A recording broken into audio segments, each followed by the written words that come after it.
Good morning. Morning. Welcome to CX Day.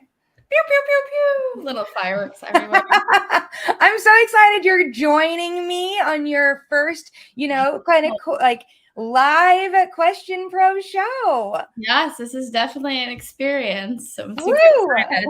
And that's the theme for the day. Man, thank you everyone for joining us across Facebook, YouTube, Twitter, and LinkedIn. We are here live throughout the day for CX Tuesday at XDay Spring. And we cannot be more glad that you have decided to join us as we get ready to kick off the day. I'm Crystal Weiss. I'm the director of marketing here at QuestionPro, and you've probably seen me around doing a few live shows, this and that. But I have a new, first time live shower with me. Can you introduce yourself? Yeah, so I'm Jaylene. I'm the senior SDR here at QuestionPro for CX related products. So I'm super excited to get to be a part of this and kind of help Crystal, co-host here and share the love of insights and knowledge on customer experience. I am so excited. And I saw you had your Starbucks. I did. So Everybody make sure you scan that QR code right below Jalen. It's kind of intruding, but right, make sure, right? There we go. Or you can use this one. It's mirror. Sometimes it's a little weird. So make sure you get your morning Starbucks on us. We are so happy you're here. And we want to know where you're from. Let us know in the comments, man. That comment section, we used it a ton yesterday. So I promise we'll use it a ton today. I am currently based in Austin, Texas. And Jay, where are you based? I'm in the nice, humid state of Charleston, South Carolina. Ooh. So if you start to see some sweat, you know why. Yeah, dude, it's supposed to be 108 here today. Okay. Well, I misspoke. So I've definitely I closed all my blinds and was got my room real cold, so it stays like that throughout the day. So I am, definitely prepared for that hot weather today. So if you're living somewhere hot, let us know, or if you're somewhere cold, let us live vicariously through you and let us know where you're from in the chat window. Also, if you want to share on social media, use XDay, hashtag XDay2022. I try to keep it as short as possible because, nobody likes a long hashtag. Get your morning coffee. And here are some great shows that you can use to keep up with us throughout the week. A lot of those top two are the market research guys. They had the slot all day yesterday. I'm tired of talking about them. So you should focus on our Tuesday CX thoughts and experience matters, because those are our CX focused podcast and, kind of like a weekly newsletter from our president of CX, Ken Peterson. And man, those always have some hot takes in them. The best takes. I mean, he can tell you anything and you're just kind of like, give it to me. And then, of course, we have office hours every month. I host that. And so if you ever have questions about how QuestionPro works, office hours is where you can show up, roll in, and we will do our best. I always bring a subject matter expert with me, because the other day I was super excited. I put my own logo in a survey, and then one of our, more practitioners came in and was like, oh, let me just create this Van Westendorp question type, blah, blah, blah. And I was like, well, thanks for that. And then you can join Work at Life weekly through the HubSpot podcast network that talks all about work and life together, making sure that your employee experience is just as good as your customer experience. So, at 10 a.m. in about 5 to 7 minutes, we're going to be having Dana join us to talk about Leading Futuristic CX Now. What are you excited about to hear from this? I just want to hear it all. There's so much information that I think she can kind of distill to us. And so I think once it happens, and then I'm sure I'm going to have a ton of questions for you. In my notes, I see she has a background in mathematical operations research. And so I just like want to know what that is, and 2, want to know how to apply it. And 3, how hard is it? Right? I was like, I didn't take any math classes in college. Oh, no, art school. Math was not it for me. I was writing. But I know we're really excited to have her here. And then, oh man, look at this. I should not be up here I'm the moderator. We've got a whole team joining us from QuestionPro to talk about how CX is applied from a true global perspective. We have our LATAM region, we have our APAC region, we've got our Middle East region, and we've got our Europe region and North America with Ken. I should not be on there as the subject matter expert. I'm just the moderator. We need an even number. You know how to moderate. That's what you're good at. I know I'm excited, but also nervous. We have a lot of strong voices, so making sure everyone gets equal showcase time and is able to, I'm hoping there's a couple hot takes. Mm-hmm. So I really want to ask if every region uses NPS. Because if there is one thing that you can always like drop in the middle of like a room is like NPS, yes or no, run away. I'm always about NPS. It's probably tiring for people at this time. And then, hey, that's you. That's me in gray. That's me. And what are you guys going to be doing at 12 p.m.? Yeah, so we're going to be going over the product showcase, going to be featuring some features that we have currently working and then some new things that are, in the works. And then we're going to actually go through a live demo of the product and answer some questions that you guys might be having at the back of your head. And maybe I can be your voice. Okay. Well, that's awesome. And then, we are going to be doing some live polls later. We always got a live poll. That's what it's about. Oh, I love live polls. So stay tuned, and I'm going to rotate back through here in case we missed anything. Please don't forget to get your coffee on us. Make sure you tell us where you're from in the chat window. And, yesterday we had some really good conversations around, the kind of how market researchers can use marketing for their, customers and for their consumers. And so I really think today we'll be leading straight into how we really can support our CX, customer CX, practitioners. I really should learn more about it. And I think the guys at research have like pulled me in too much. We're gonna pull you back. You're right.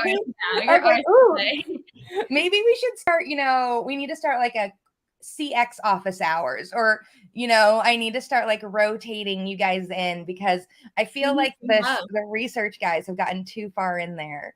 Yeah, we need some of your heart. So just like a little piece, just I always tell the guys that every product line has equal billing in my heart. Perfect. Great.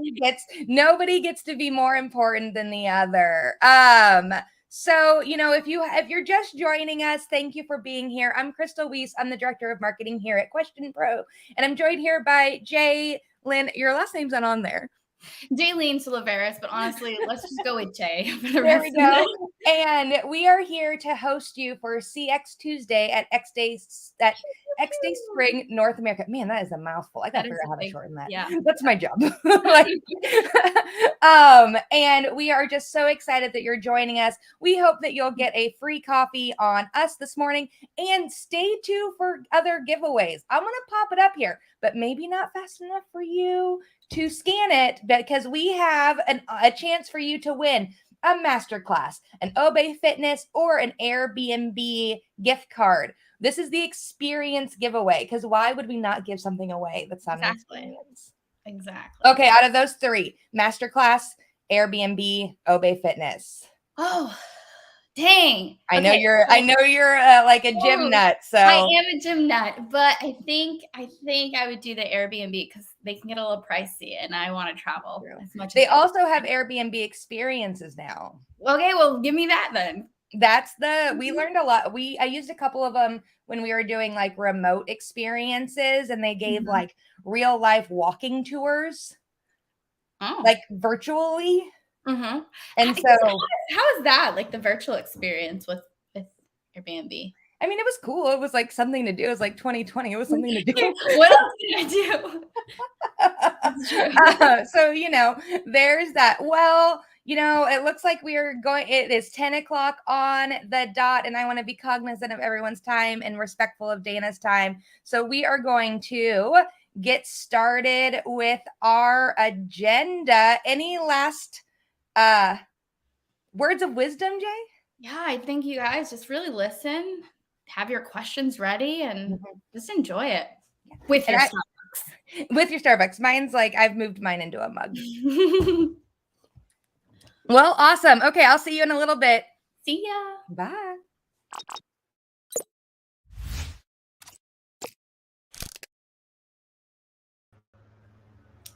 Good morning. Good morning. Hello. How are you? Thanks for joining for a little hang time. Very good. Very good. I know I'm live, but shutting my door. No worries. That's the life these days. Yep. Well, I am so glad you're here, Dana. You currently are the VP of CX at Slap5 and the first customer marketing and advocacy software platform for driving customer-led growth. How's that?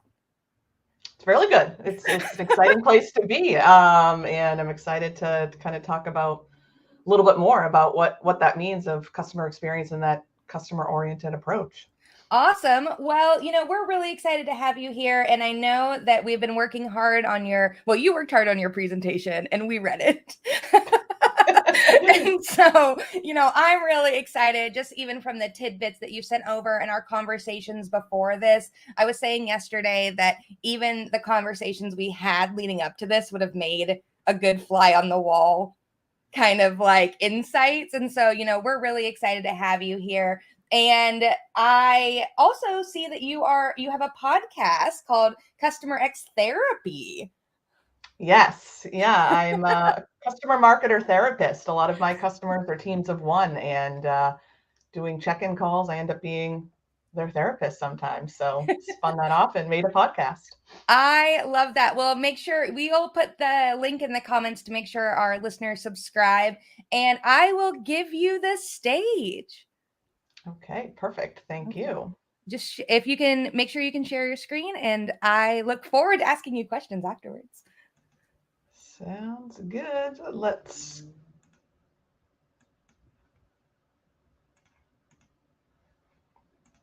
And is my screen sharing okay now? I hope so. Nope, I don't see it.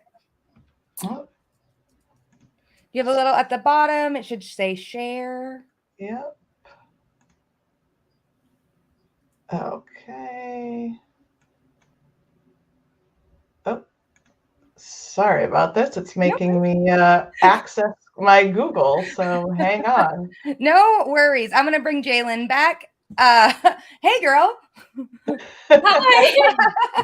Technology. So, we've in my notes, it says you're always trying to launch new successful programs. Yeah, and being a salesperson of one. There we go.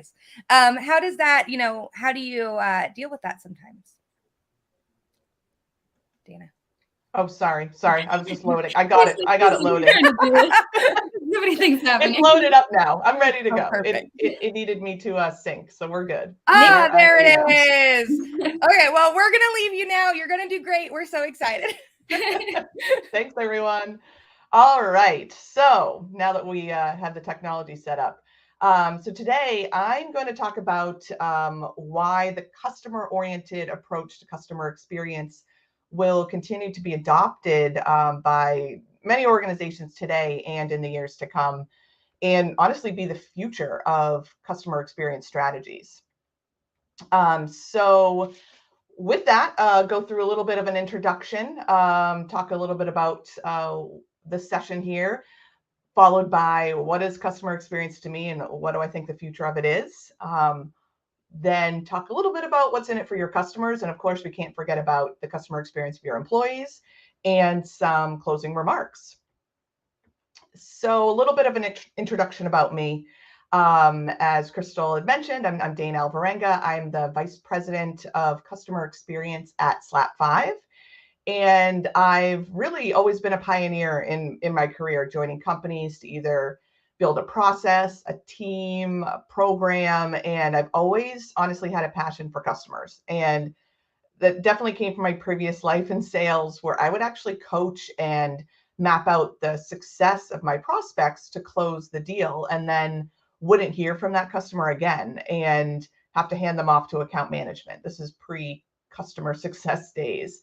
And I knew really from there that I needed to get on the other side and be a part of helping the customers get value out of the product that we were selling, train them, educate them, make them into rock stars. And that's where my love for all things customers strengthened and began years ago. So since then, I have built programs that have failed, built programs that have succeeded and are still successful today after I've moved on. And I really like to take risks, be that pioneer, try new things, and powering your customer experience with a customer voice program really leads to being a pioneer and trying something new. I've been at Slap5 for the past 3 years now, and I focus on all things customer. And at Slap5, we are an all-in-one customer marketing platform, and we look actually to combine customer content, customer advocacy, customer references, and customer campaigns into a single solution to help power customer marketers and their companies to get visibility into all of the customer experience and the customer engagement and the influence that it has. So with that, I'm going to talk a little bit. Oh, and one last thing, a little bit about me. Sorry. The last line item, I can't not add this. I'm a mom, I'm a wife, and I'm a reality TV show junkie. So come to me if you want to talk about any reality TV shows. It's my guilty pleasure. And now I can't go anywhere without saying that. So that's my little tidbit about myself. No shame. So next I'll dive into definitely how I define customer experience and customer insights, especially within the B2B world, where to me, customers are gold.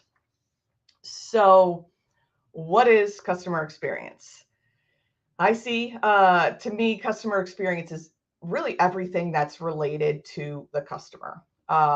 I define it to be very broad, that big umbrella, as my statement says there. Customer experience, and good customer experience at that, should touch every aspect of the customer's life cycle, and definitely with a heavy focus on post-sale. The customer-oriented approach that I'm going to dive into falls more into the customer advocacy part of this CX umbrella I've detailed out here.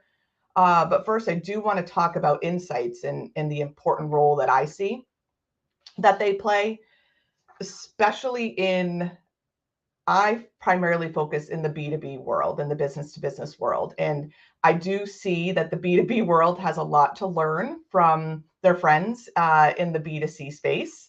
And today, more and more customer experiences and more customer journeys focus and include automation for you. And that's taking out that relationship bit. But you need to be meeting your customers where they are and where they want to be met. Then with that, insights can come, and they can come in many formats. You can have insights via text with reviews and survey results. You could have visual insights powered by the customer voice in a video captured with an interview or a support call that was recorded, or a customer success call that was recorded. And personally, I think there's value really to find ways to automate and let the customer self-serve, but you do need to also understand what your customers want, and that circles back to the insights. You can never stop understanding their needs, their wants, and the value drivers. And the goal for all B2B professionals in the customer experience space should be less time on tactical and more time on strategic work with your customers. And that's meeting your customers where they're at again, and providing a two-way exchange of value as part of the experience with them partnering with you. A couple stats here. There's so many stats and statistics around customer experience. These were some that definitely stood out for me. And I honestly agree with all of these, and personally can think of experiences, especially in the B2C world, where I fall into these percentages. I'm a big advocate and a customer for probably the past 5 years now for HelloFresh, the meal home delivery service. And the customer support is stellar. If a box is late or a meal is missing, I actually just last night received my box. I get it every Monday. And there was a whole meal missing. So I get right on the app. It's a super intuitive app. Let them know it's just clicking a button, which meal is missing, and they make it right. I don't need to go give a bad review or complain. Mistakes happen. And it's super easy to use, and they always fix their mistakes. It's a great experience. And I share that experience with everyone. There's tons of meal delivery kits out there. Anyone's asking for one, I always share that this is a great one to use. I always recommend HelloFresh. A bad experience with a product, either in the B2B or B2C space, I usually end up writing a review, or I tell some about it, what's happened, more times on the negative side than the positive. Positive reviews I've made have been like about my dentist or a hotel. So I would never, if you're at a restaurant, for example, I would never say while sitting there, I would never complain. Is it because we don't like uncomfortable conversations? If it's a bad customer experience with a product, it ends up being easier to cancel, ghost that company, move on, and find a better fit for your solution. So getting ahead of those situations is key. And ideally, you really want your customer experience to be that 62% of the buyers that share their CX with other people. You want your customers to be in that 62% and sharing the positive experience that they're having. So we've covered CX and we've covered insights and some stats. Now I want to focus on customer experience today versus the futuristic customer experience. I honestly see it more as authentic voice. And what I mean by that is no more produced flashy videos. That's going to be my pretty bold statement here. No more B-roll, zooming in on the company. You want the authentic voice of your company, of your customer, I'm sorry. That true authentic voice, that feedback that's good or bad, and using it, putting it to work, letting the customer know that we heard you and this is the action we took or did not take. Look at what people say and the tone in which they say it. That's super valuable within your authentic customer voice. So in the future, it's no longer about points, gift cards, iPad prizes. It's now about that peer-to-peer networking and elevating the personal brand of your customer and building personal relationships with your customers. The relationships come first, and then the advocates will follow. So today, that CX Today side, you have those random acts of advocacy. Each need for customer evidence turns into a fire drill to find a customer to agree to speak at an event or be on a webinar. It's not efficient. It's not scalable. It's not reusable. You have to start all over again. There's no measurement, no success. Any survey results that don't have any actionable or campaign tied to them, that they end up going into that black hole of survey responses that no action is taken on. So then when you come back to ask your customers to do it again, they're less likely to do it because they never saw the outcome of the original responses they sent to you. So this new way, this futuristic CX, is engaging with your customers in an ongoing program where they opt in for what opportunities they would like to be approached about. And it's not a traditional customer program, as this has a two-way exchange of value, that your customers and your company get something out of it, like amazing content in audio and video formats in true authentic voice. Not happy quotes again, not static survey responses that may or not be reviewed or taken action on. You want to be tying it all back to specific campaigns and initiatives to help track the success versus, again, those random acts that are all over the place. And some you may never know that occur if you're in a siloed company. So using a customer voice program or two-way exchange of value customer program, it helps drive customer engagement. It helps improved experience that your customer has and helps with product feedback. Again, the two-way exchange of value.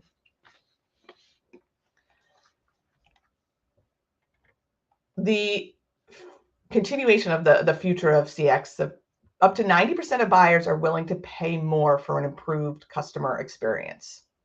So that's a pretty bold statement. And honestly, customers buy from people they like. This isn't new. And the overall experience that your customers have stem from how the product solves their problem, how they were treated by the employees, and the value add that they received with growing their brand or their network, either with opportunities you provided them, with peer-to-peer engagement, and then the customer experience leads to renewals.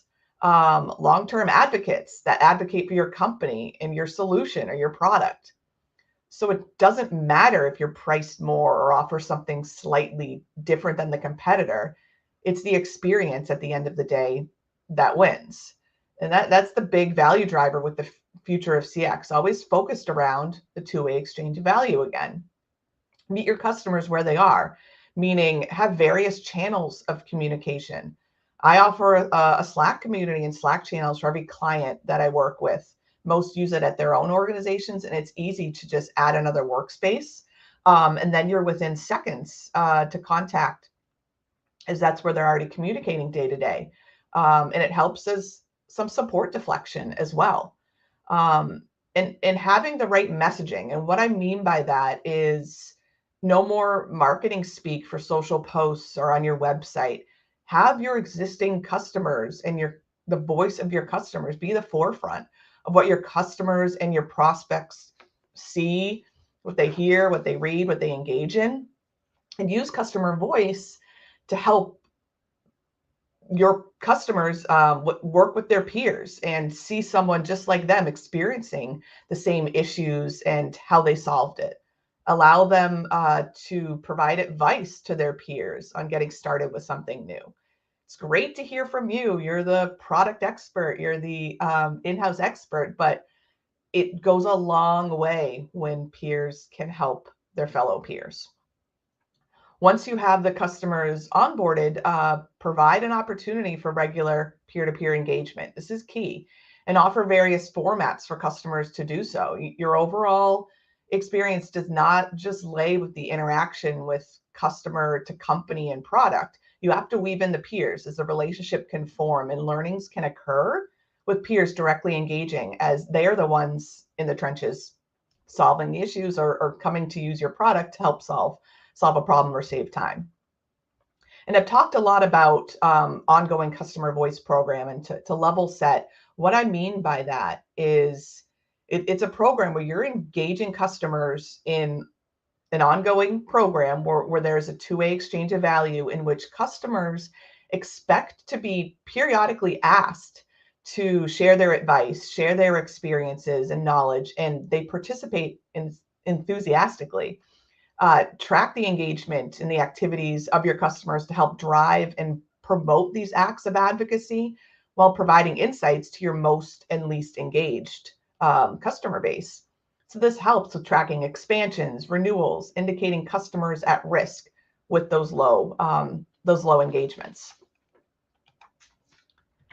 You want to be putting your customers first. Sounds pretty simple, but it isn't always the case. The future of customer experience is here now, and you already should be putting your customers first. If you're not, find a way to do it immediately and look to provide and create unique experiences, various micro programs for them, which I'll talk about in a little bit. Micro programs for them to engage and learn from their peers, increase their thought leadership. All things that impact the perceived and actual customer experience you deliver as a company. And track personal things like birthdays, types of wine they like, hobbies that your customers have, And surprise and delight your customers. Don't bribe them. Don't offer something up front for them to do something, reference call or speak at an event. You want to surprise and delight. Thank them after the fact. And help make your customers become rock stars, superheroes, thought leaders within their space. Provide opportunities to support this, like a speaking engagement, user groups, hosting a peer-to-peer networking call. You give to get. You have to give something to get this engagement back.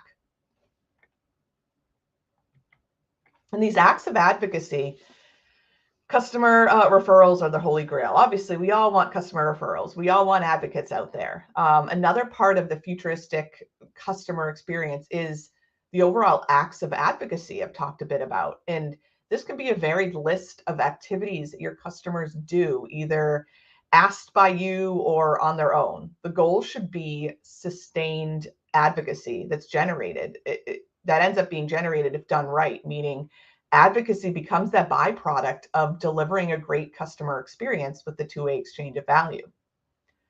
Again, the holy grail being that customer referrals and other acts of advocacy like references or speakers at events, virtual networking events, peer-to-peer calls. Looping back again to the old way I talked about, it's no longer about those gifts, the iPads, the points, the leaderboard. It's opportunities served up to your customers based on activities and topics of interest that they raise their hand to be a part of. No more fire drills searching to fill a spot for a speaker or a webinar. And the after the fact surprise and delight, the thank yous, it's a new way of being more meaningful and driving that experience. It's unexpected. And if it's done right, you know the customers well enough that it's something important to them. For example, I had a customer on a webinar that I knew she was a dog lover, and a thank you after the fact gave her a Chewy gift card. And little did I know, one of her pets had been sick, so that gift card was going to go to some medication. So that ends up being, that's advocacy, that's customer experience. And I know that she won't forget that. And it was super meaningful for her. You no longer end up begging or chasing for survey responses. You know who's interested in providing feedback in a survey form. You know who's interested in speaking at events for you. If you invite all of your customers up front to your customer program right when they sign on, and you track each act of advocacy that they're interested in, when you go to ask, it's not a surprise. They're expecting it. And tracking engagement every month, quarter, or year, and what acts of advocacy and opportunities they were given, will most likely glean the insights of either renewals, expansions, future growth from these highly engaged customers. They enjoy working with you. They love the experience and the experiences that you've offered them and provide to them. And on the flip side, if you always go to the same customer for the same ask and keep asking them, maybe they say yes, maybe they say no, they're not going to feel valued, seen, or heard. And eventually, that experience is going to be a negative experience for them. So happy customers refer your company, refer your product and your team. This is all common sense, but we need to be meeting our customers where we're at and define what's in it for them for participating and being an advocate for you. Just a couple more, digging in a little more on the actual types of advocacy that should be a part of your CX experience. The cherry on top here is that all of these really can be tracked back to influence revenue if done right. But what aspects of the customer experience, if you are able to track who has done what and what prospects have engaged, then the content will allow you to show the value of your customer experience as what your company delivers. So opportunities that close that have a large percentage of customers that provided references is key. Opportunities that close that prospects reviewed customer voice content, either a case study or a video, that's key. The list goes on, but what I'm honing in on here is customers are key. The experience that they have is key, and it's all tied back to revenue. And when you can tie it back to revenue, that's vital to make sure that you are offering the right acts of advocacy and the right type of opportunities for your customers to provide that awesome experience. Talked a little bit earlier about micro programs, and you have your main customer program, but part of your two-way exchange of value within this customer program, delivering this top-notch customer experience, you would want to include micro programs. And these are actually real-life examples of what I do today. My customer program is called the Slap 5 Rock Stars. And all of these different programs that are recorded can be carved up for customer voice assets. All of these boost a customer's experience. All of these are served up as opportunities. For example, cohort virtual meetups. These are peer-led discussions on pressing topics. It's not me leading a discussion. It's no set agenda. It's a pressing topic, and peers come together to brainstorm and talk about them. Local in-person chapter meetups, building peer-to-peer relationships without the vendor in the middle.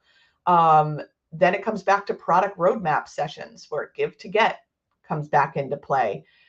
Show them what's coming, get their feedback, make your customers design partners, get them invested in what you're creating, and don't just create a product in a bubble. Make sure you get that customer feedback. So the customer proof is there and the customer buy-in. The other aspect here, this Backstage Pass, this ties into my overall theme of the Slap 5 Rock Stars. So the Backstage Pass, it's actually two different programs. And what I do is I host a customer to run a virtual meeting on a topic that they're really exceeding at. And other customers go behind the curtains and get a sneak peek and learn and network with their peers. Then I've also done a spin-off of the Backstage Pass as a micro podcast where it's just a short 15-minute interview on future growth plans, challenges that the customers are having, and end up carving that up into short video snippets that are used for social proof and help my customer build their brand. It's really meant to be for a co-brand creation, continuing my thought leadership and pairing it with my customers to help get their thought leadership out there. All of these programs have a two-way exchange of value. We get a benefit and the customer gets a benefit. And capturing their true, authentic voice during a user group and speaking at a conference, once again, are reusable assets that can and should be tied back to your go-to-market initiatives. We cannot go through futuristic CX without touching upon employee CX. Definitely feedback from one customer is great. Insights from one customer is great. And you need to think about honestly, really your customer facing roles of customer success manager. It's the world I come from. CSMs, they each manage a book of business from anywhere from 30 to 100 or more customers, depending on the space and the structure of the team. They have way more insights that they see. The same issues that bother or irritate them will soon, if not already, be irritating your customers. Product feedback releases with no warning, product bugs, long wait times, no response on product feedback. It's a team effort, and your employees are a big part of the future of a great customer experience strategy. Capture their voice on a regular basis. Capture big win stories from sales when they close a deal. Capture product feedback stories on a beta release. Capture the overall experience of your employees' day-to-day job. If it's shown that the employees are happy, they believe in the product, they believe in the company values, it will show to your customer base. If you have unhappy employees, that will leak into your customer base. Do they have the resources to do their job and deliver outcomes? If not, how can you expect your customers to be happy and have a great customer experience? So treat your employees just like you treat your customers. Find what's in it for them, what motivates them, listen to them, and that will they will be great internal advocates to go out and create your external advocates. The key is improving your customer experience is definitely listening through various channels. First, the channel of your customers, then the employees. Voice of employee is key to understanding all the different perspectives and ensuring that the company is on the right track. from the inside out. We're going to wrap up with a couple slides here on measuring impact. So I'll say this a lot. Know the numbers, know the numbers. You want to know your number of your advocates, the customers that are engaging with you. Be sure to measure month over month, quarter over quarter, year over year. How many companies have one advocate versus multiple? What's that total engagement look like? Slice and dice the activities your advocates have participated in. Break down that engagement. You'll glean some real key insights with this deep dive of data, of total engagements and number of advocates. Your use of customer voice. Are you infusing the voice of your customer everywhere? How many times was content of your customer voice reused? Where was it shared? How many views of the content? How many assets have you captured in general of customer voice? And this can include video, audio, or text for your voice of customer. And then impacting revenue. Did sales close a big deal that was influenced by a customer reference or a speaker at an event? How has ARR been impacted? How many renewals occurred in the last quarter where companies had active advocates? And it's definitely qualitative numbers are key at first, but long-term quantitative metrics are important too. And that's where the relationship building really comes in. Talking directly with the customers comes in to be really important. Opportunities influenced by customers in a customer program and participation helps prove value of what I do, what customer experience means, and just success overall. And in this diagram here, everything shown can positively impact customer revenue influence. And all of the things listed in the circle are a part of the bigger customer experience that your customer has. Do it well and do it right, and define what's in it for your customers and offer opportunities. Don't beg for those favors. Capturing, tracking, and having this data will be a solid line directly back to your customer experience you and your team deliver, and that's very impactful. So I'll leave with this quote. You've got to start with the customer experience and work back towards the technology, not the other way around.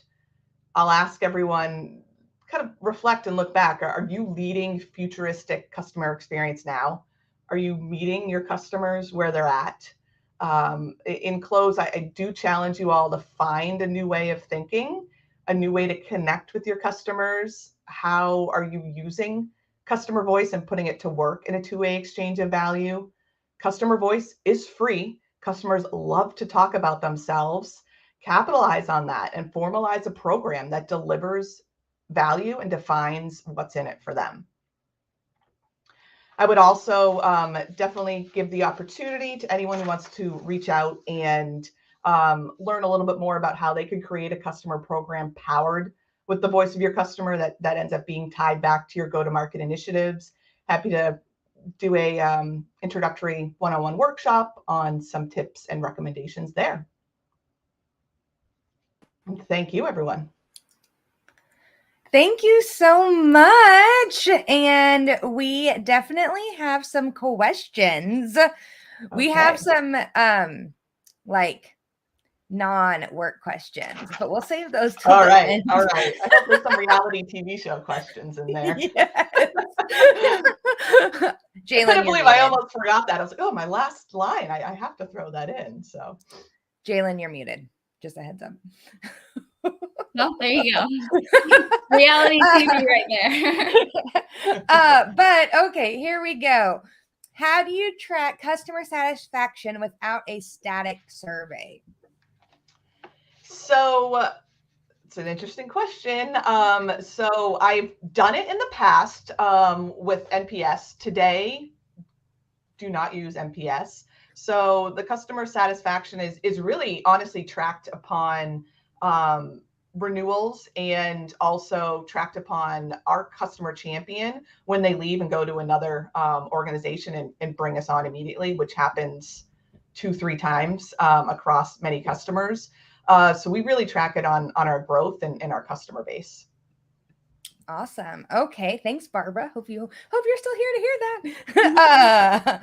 And then Allison said, hello. What are the challenges a CX professional faces when building a voice of the customer program? The definite challenge, I would say, is not getting buy-in from executives and just building a program to build it. So do your homework, see internally what customers have done things, see who wants you to create this program and why is the first pass, because I have built programs that have failed, and you need the buy-in, and you need to do your research internally from either who wants this program and why from an internal leadership, but also talk to your customers and see if it's something they would engage in and they want to be a part of. So you need to talk internally and externally. I gotcha. And then you were actually, another comment I was going to say was, you're the second person to mention micro podcast. Yeah. So somebody mentioned it yesterday, and I was literally like slacking someone in the background being like, this isn't like, this is a trend. Like, we need to get on this. I'm on the cusp of it. It's an easy ask, 15 minutes, and you block 15 minutes. You're not asking for an hour, a half hour. It's an easy ask, and you get some great content out of 15 minutes. So. And then our very own Dan asked, how many clients are in the Slap 5 Rockstar group? Like, what's an ideal size? So that's going to vary on the size of your company, the size of your organization. I have about 50 rock stars in my customer program, but customers that I coach and that I manage have anywhere from that 50 size upwards to like 200 range. Okay. So, those are larger teams too. I gotcha. Awesome.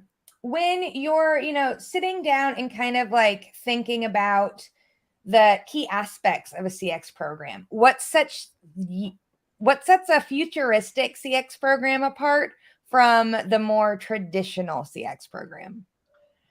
So I would say the future, it's less random acts of advocacy. In the futuristic one. So you're building the program to be more defined on what's in it for your customers and what they're looking to get out of it, and that customer-oriented approach. So it's all about the customers, and it's less random asks all over the place just to fix one campaign or help solve something. It needs to be tied to your go-to-market initiatives. Okay. Something, I guess this was just something I was thinking of. This isn't pre-written, but this is like going to be hard. How do you not create like favorite customers, right? Like, how do you make sure you don't get stuck in a click? Yeah, that's hard. It's hard. Like human behavior, like like, how do you not click your customers? Yeah, no, that's hard. And the way that I approach it is you don't want to, overuse the customers. Even your favorites will get overused, and they'll eventually say, I can't speak on a webinar, or I've done 5 references for you this year. Yeah. Hold the phone. So it's really just making sure you're offering a variety of opportunities and not hitting the same favorites up for the same thing. But also favorites, they could be the ones that really want to engage. So it is okay if they raise their hand. You're giving the opportunity to everyone to do it. So. Right. It also makes me think about the Backstage Pass idea that you had, which I absolutely love. It makes me think about the community and how you're using your community to share these insights, right? And so let's say they're using your product or whatever, you're creating new, maybe top customers that you really enjoy from those engagements. So I thought that was really interesting. Also, just taking away that transactional feel and that fakeness that I feel like is everywhere now, when it's like, here, if you do this, you'll get this, just kind of offering something for nothing tends to give you way more. I know for me, I had a vendor that I was working with, and when I had gotten COVID, she randomly sent me an apothecary candle, and there was nothing, involved in that ask or anything. But to this day, I'm still like, oh my God, that was so sweet. Like, let me tell everybody about how wonderful this customer success experience was, like how wonderful this company is. And it was because she didn't follow up with, by the way, can you give me a referral, or can you do this for me, or X, Y, and Z. So really felt that deep in my Yes. core. Yes, no, definitely. And on the Backstage Pass bit too, it helps take me out of the equation of here's a great use case, here's how to do this. And they don't want to hear from me. They want to hear from someone actually doing it in the trenches again. So that's where that program's been successful. A lot of the theme that I'm hearing is sometimes we forget that customers are like human. Yes. Yeah. They're not a number. It's not a dollar sign, not a contract. I feel, maybe this is my CX naivety, is like, I feel like it's just like, oh, remember that your customers aren't just like numbers Level that you're 6 trying out to of like, 10, yeah. Yeah. And then you'll be fine. Do you think though, at scale, that is really hard when you're like, let's say, I always use airlines as the worst example, but like, let's say you're someone like Southwest Airlines. Like, is it like, it's like, oh, I just can't believe that they don't think of customers as numbers. Really, any airline, in my opinion. I have the best experiences with airlines. So. The rewards program. So that's the B2C side of the rewards. They were the first ones creating and building rewards programs. Yeah. I almost wanted to work there after college simply because of their like social media, like shuttle system that they have where they like monitor everything. But, I think there is that, like, from B2B, it's a lot easier. I would say it's probably just as easy to forget because you're like, oh, I got to close the deal. Oh, I have to renew. And you're like, okay, but like Bob had a kid last week. Let's send him like an Uber Eats gift card or something. Exactly. It shouldn't, it's kind of the golden rule kind of aspect. But awesome, Dana. Well, I really appreciated your topic, and make sure to reach out to her on LinkedIn, follow her podcast that we shared, and we are just so thankful and grateful that you were here to share all of your insights with us. Yes, thank you. Thank you so much. It was great to join. Yeah, have a great day.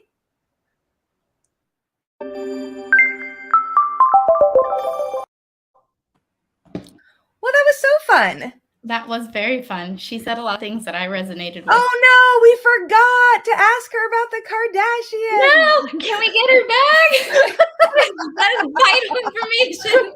Oh man, I stand by the new Kardashian show being better than Keynote. We could ask the audience, right? We should do a poll. Yes, guys. New Kardashian, old Kardashian.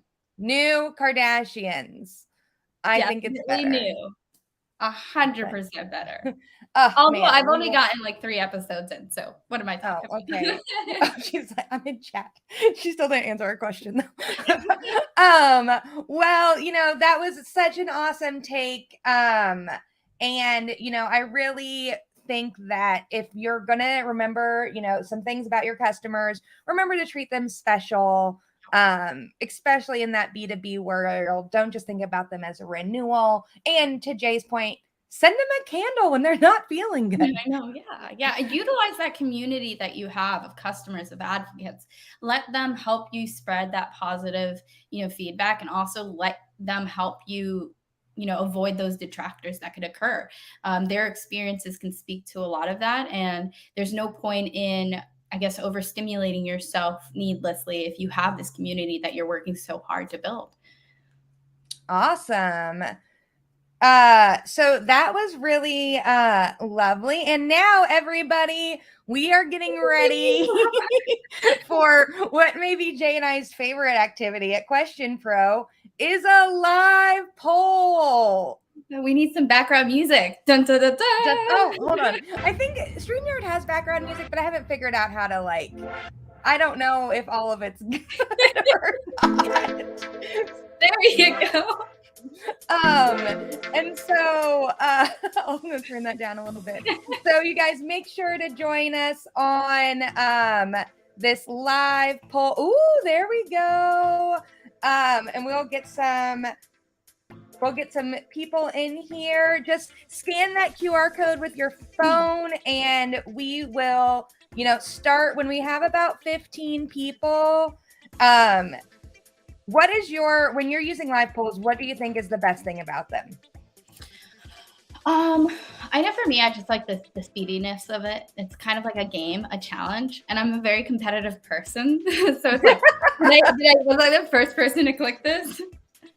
Ooh, that's true. There is a lot of, different aspects to it. And there is, you got to be the fastest, not just the right answer. The right answer definitely helps, though. Guys, I got it first every time, but it was wrong every single time. So yeah, I have definitely lost based on just like getting all the right answers, but then not being able to do it fast enough. Okay, we got TJ from Bloomfield, Dan, Colin, Mark, Danny, Jesus, Nick, Greg, Joel. Joel, are you still in California? I thought you had come back to Texas. Here we go. Let's get up here. Let's, just scan that QR code on your phone and you can join us. It's that easy. And whoever wins this will win one of our experience giveaways. Guys, don't forget. I know. So you can get what are the prizes? Masterclass. Masterclass, Obey Fitness, and a Airbnb gift card. Yeah. Okay, well, let's get started. You can join late and we'll still be here. And so let's get started. I'm not controlling this. So Paulina, you gotta start the question. There we go. Okay. What is the future of CX? Were you listening? Oh, I don't know if I was listening. I don't have the answer key to this. This is going to be a surprise. Okay, come on, guys. We've got 23 users. I need 23 answers. This like background. Remember, being fast counts too, even if it's wrong. That's true, because if you are fast, you can still get points. Yeah. Here we go. Oh. Okay.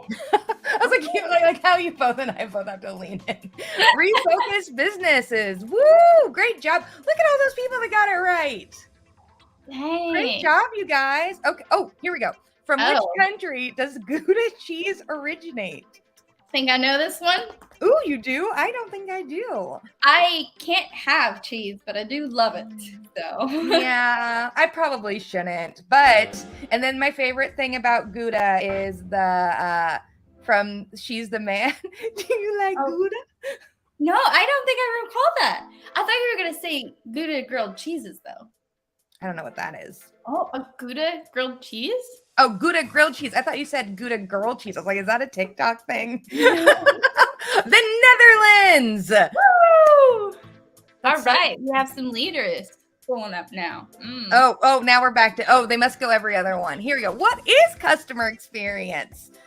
Jay, this is literally your job. I can say it. Is it new marketing trends in business? Customer experience is the process by which a customer interacts with a company in order to achieve a goal. These are very scientific. Is the only answer for today's business standards. This is so good. Okay, here we go. On to finish the question. What is it?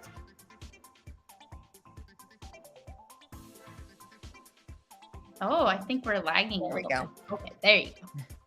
Oh, it's number one. It covers everything post-sale. Nick F coming in with the lead. Coming in hot. Dude, but Mariana, Sylvie, Colin, if you guys just click faster, you will win. Just a little bit faster. Just look at you gotta go for it. On to the next.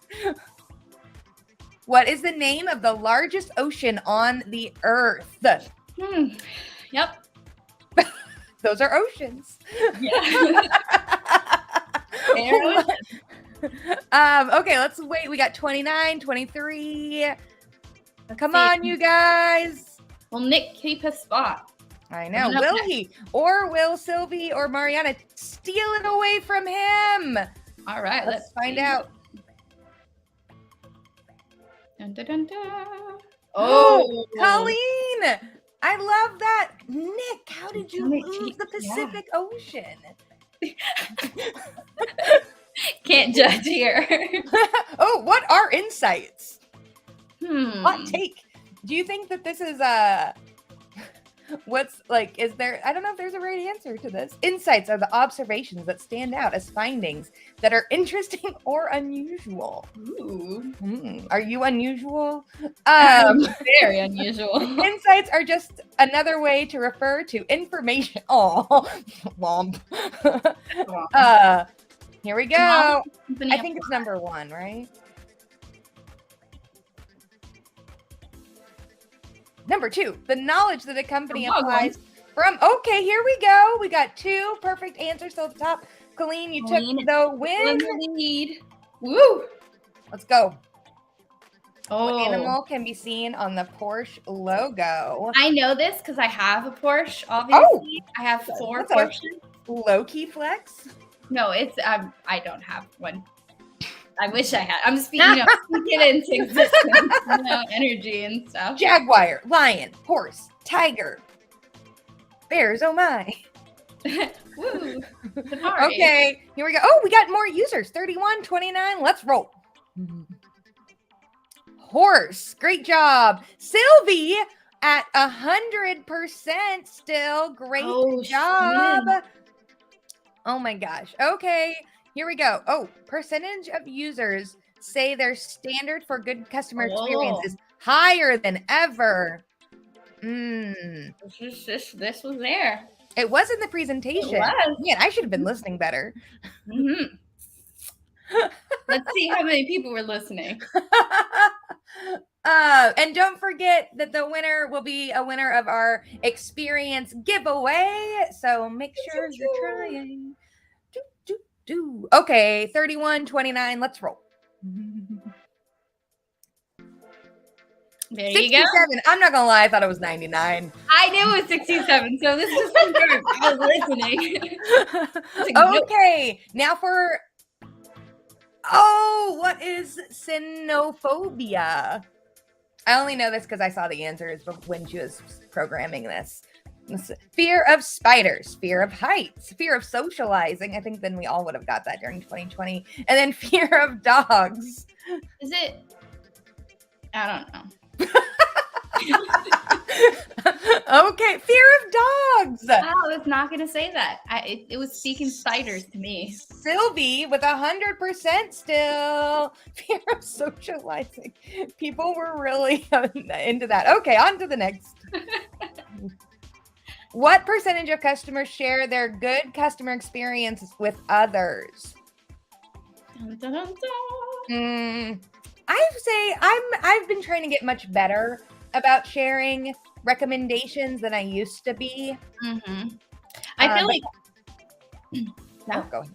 No, I was going to say, speaking to what Dana said, I am way more likely to post a negative review than I am to post a positive one. 87. Yeah. Okay. Really, that's a lot. Yeah, that's a good. Oh no, I thought the answer was like 12. Yeah, that's what I was thinking. I guess it's just me. I'm the broken one. Sylvie, still 100%. We have one more on question. to the next. Last one, you guys. This is your last chance. Jose, I have faith in you. You can really pull this out. Okay, what's the last question? It's going to be a fun one. Coming in hot. What country's national animal is a unicorn? If you have been at XDays in the past, we've done this question before because it's my favorite.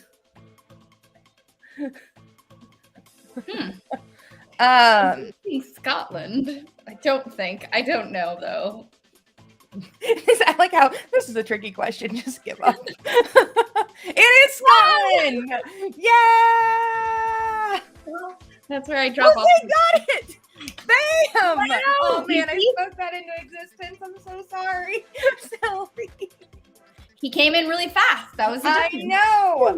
And reusing questions from the past probably isn't the best idea, but that's one of my favorite. Like, it's like a little like nugget from QuestionPro's over. Okay, I'm gonna stop the music. Well, great job, Jose, Sylvie, Aldrin, Travis, Mariana. You guys are amazing. Thank you for using our QuestionPro live poll. This is free to all customers. Like, all you got to do is sign up for a free account, and you can use this. I force people in my Bible study to use this on occasion. Love that. I used it on family vacation last summer. I've done that. Very much to some people's disgruntledness, aka my family, but we had a lot of fun. How else are you supposed to figure out what to do? All right. And so thank you so much, everyone, for joining us for this live poll.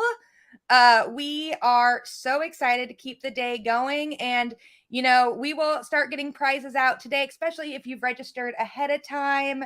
Thank you so much. Paulina, I'm going to pull you out. So, Jaylene, what's your favorite thing about QuestionPro CX Day so far? I think so far it's been Dana and what she spoke, just because, you know, it's good to have similar thoughts about the customer experience and the community and just how transactional things have become. So it makes me feel like I'm doing something right. For sure. Well, I will see you in a little bit, and we are going to get ready for our CX panel. And I'm going to give me a second because I got to get everybody up here. So I'll see you in a little bit. And thanks so much for joining me for that live poll. Of course. All right. Bye.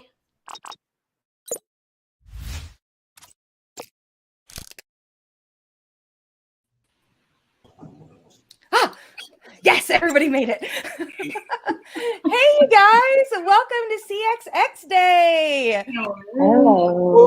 Hello. I am most excited to hear that you're using live polls in your church group. I was just like, oh my God, no, she did not. Yeah, I pull them out. I take live polls with me everywhere I go. I'm not gonna lie. I probably have like at least 15 because I have them pre-made in my account. So then once you make it, this is a hot take for everyone, you can keep using them in different circumstances. Oh my God, that's such a great idea. We need to make them shareable or something. The hardest part about using them. Yeah, the hardest part about building surveys is coming up with the questions. At least that's my opinion. But you know what? I'm so glad you guys are here. I'm not here to talk. You're here to talk because you are our true CX from a global perspective. And I am so grateful that you guys are here. Let's go around the room and everyone give me around the screen and give me, 5 seconds on who you are, what you do at QuestionPro, and what region you're representing. Shabani, you're right here. somewhere on the screen. Yeah. We'll just go round robin. Yeah. Hi, everyone. I'm Shibani Phillip. I'm the director of the APAC region for QuestionPro. I've just been in CX for quite a few years now, helping customers set up their CX programs, get better outcomes from their CX programs, and just better overall ROI and better programs. Right? So excited to be here on the panel today. Thank you for inviting me. Of course. And next, Mr. Ken. I am Ken Peterson, president of QuestionPro CX, and I've been around CX for what started was supposed to be a 2-year career has turned into a quarter of a century now. And I enjoy every minute of it. I smile every day that I come to work. So, oh, so nice. And here we go down below. That should be me. That is you. Right, okay.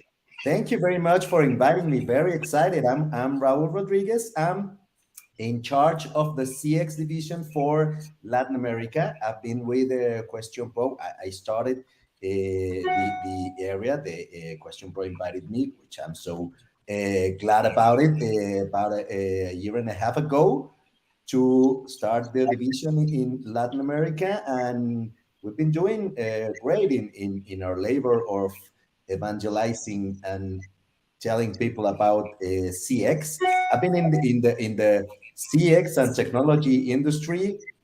I think I am gonna be 10 on that. Actually, next year I'm gonna be 30 years in the technology.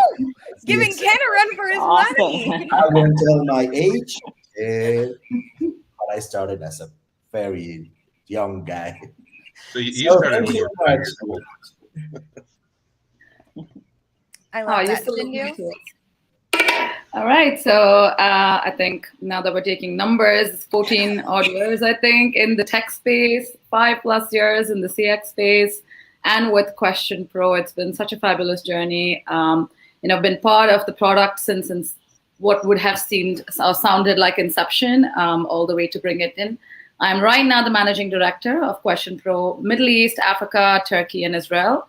And it's been an exciting journey to be enabling these solutions for clients and customers within our region. Amazing. And last but not least. Hi, thanks Crystal for inviting me. I'm Thomas. I'm the head of sales for the European region. Unfortunately, I'm just 8 years in the business, but yeah, I have so far 5 years with QuestionPro, and I'm excited what the other regions will talk about CX today. Amazing. Well, we've got a little slide deck too, so people can see. Oh, now we're going to move over. And then Ken, you should be able to run it. Perfect. Yep.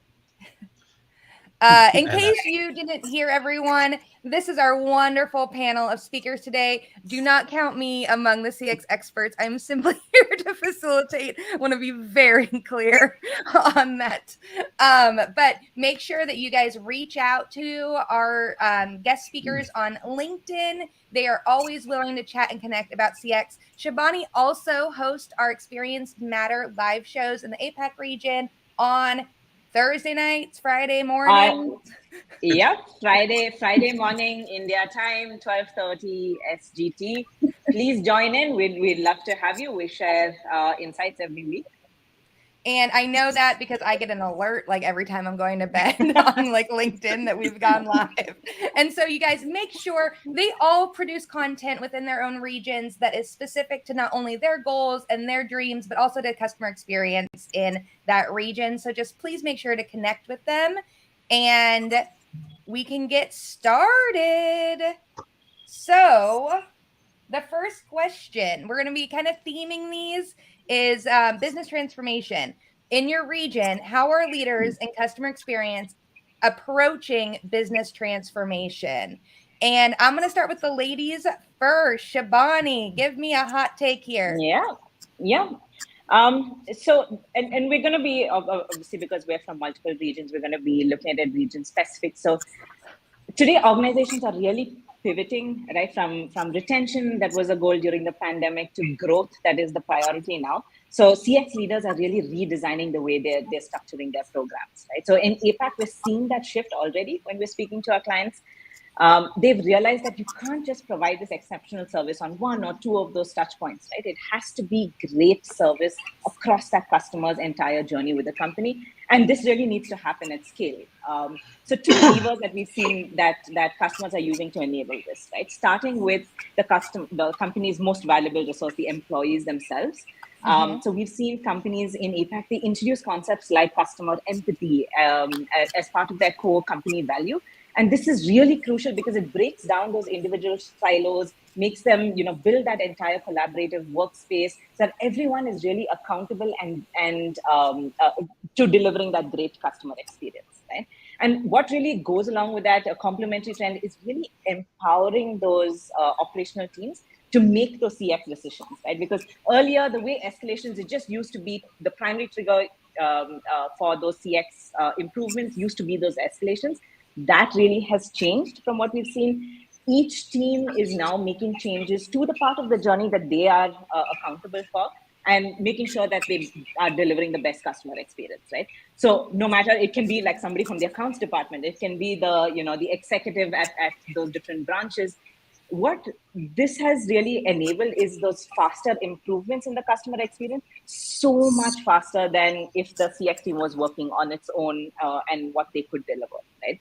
So what is really happening is that every team is now really becoming a part of the CX team itself, which is fantastic to see. And it's really helping the business move forward. Yeah, it sounds like a lot of things that are happening in APAC are the customer experience team making their own decisions faster, which is helping the customer and the end goal, right? Because we all know getting stuck in the bureaucracy can never Yeah, is sometimes not very absolutely. useful. Sindhu, what about you? How is the Middle East and I gotta remember Middle East, Turkey, Africa, Israel? How are they all approaching the customer experience for business transformation? I'm going to piggyback off, some of the things that Shibani said, and we very rightly said companies are becoming customer obsessed. They want to focus on being customer centric, ensuring interoperability in their technologies, so that all of these multidisciplinary teams come together and operate as one entity who's taking care of customer from a holistic view, rather than from each individual teams or actions or the services or the products that they were providing. And the pandemic most definitely, I think, has been a huge accelerator in ensuring. Sindhu. Oh no, well, on to the next. Sindhu will be back in a second, everyone. As we all know, sometimes doing live events can be troublesome, but brings the most authentic experience for you, which is why we always do it. So, Raul, why don't you tell me about what's going on for business transformation in Mexico and, South America? Right. In Latin America, I would say that we are in a stage of maturity in companies, in somewhere in the middle of evangelization and culturization of the companies. I agree with Shivani and Sindhu that companies are becoming obsessed about customers, and they are starting to work. They started working on that, taking action.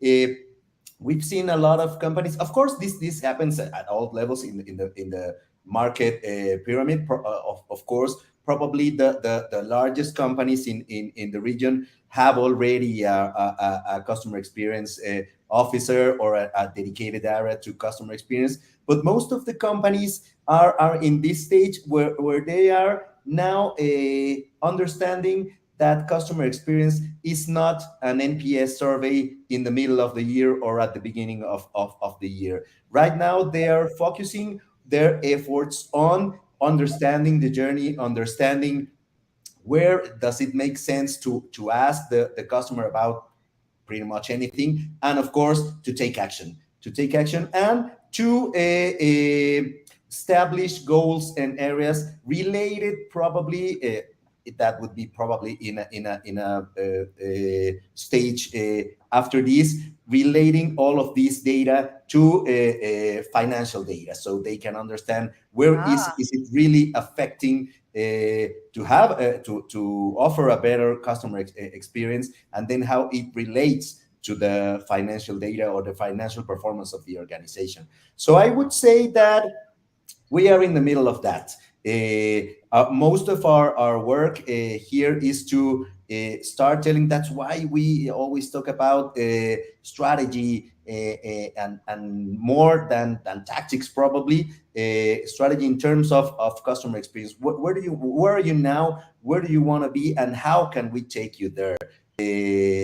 And I think that's pretty much where the most part of the companies in Latin America are right now. So it's very exciting. It's a very green field in a market with a huge potential for doing things for visionaries like QuestionPro, in terms not only of solutions but also in terms of vision. That's how I see that we are right now. And we are gonna evolve in a very, very bright future that stays ahead of us. I love that. That was a really great point about tying customer experience when you're really implementing it at the beginning to a financial and background, because everybody wants to know, like, how is this going to help the company make more money, and then customers always want to know, how is this going to help me make more money? And so that definitely is that circular kind of incentive that definitely can be a game changer. And I wanted to call you T2, but I was like, then I remembered that we were like live and I probably shouldn't do it. So Tom, what about you? How in Europe are you seeing customer experience, approach like tie with business transformations? Yeah. So I guess a lot of things are going on in the European market, and I guess COVID pushed a lot of them because clearly you saw that you have to focus more on customer experience because the business is changing. You need more insights. What I'm seeing on the business transformation side are actually several things. So one is that the people understand that you have to implement CX in a real way, because normally it was, hey, we are running a yearly customer satisfaction survey. Then some of the organizations are still in this progress. Then they're thinking of doing transactional-based surveys measured with NPS or CSAT or other key metrics along of the customer journey. But this already comes with, hey, technology integrated with a different ERP system, which is still a problem because IT resources are not available in many times.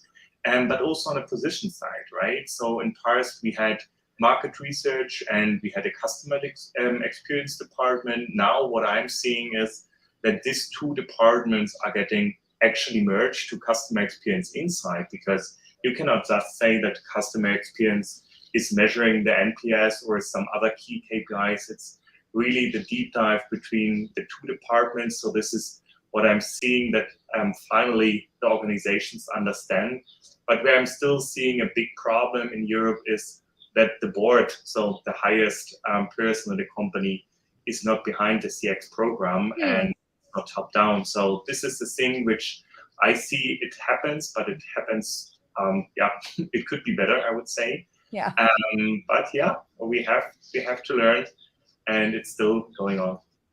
That is even what Dana said on her, we had a couple people asking, like, how do you really start a voice of the customer program? How do you get these going? And it was get buy-in from the top, know, and that really can make or break, someone who really is trying to make difference. But if they don't have the buy-in or the right storytelling, even with internally, then sometimes it can fall a little flat.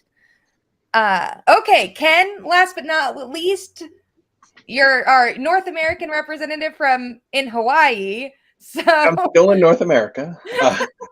It's floating out there, probably closer to Shivani than the rest of us.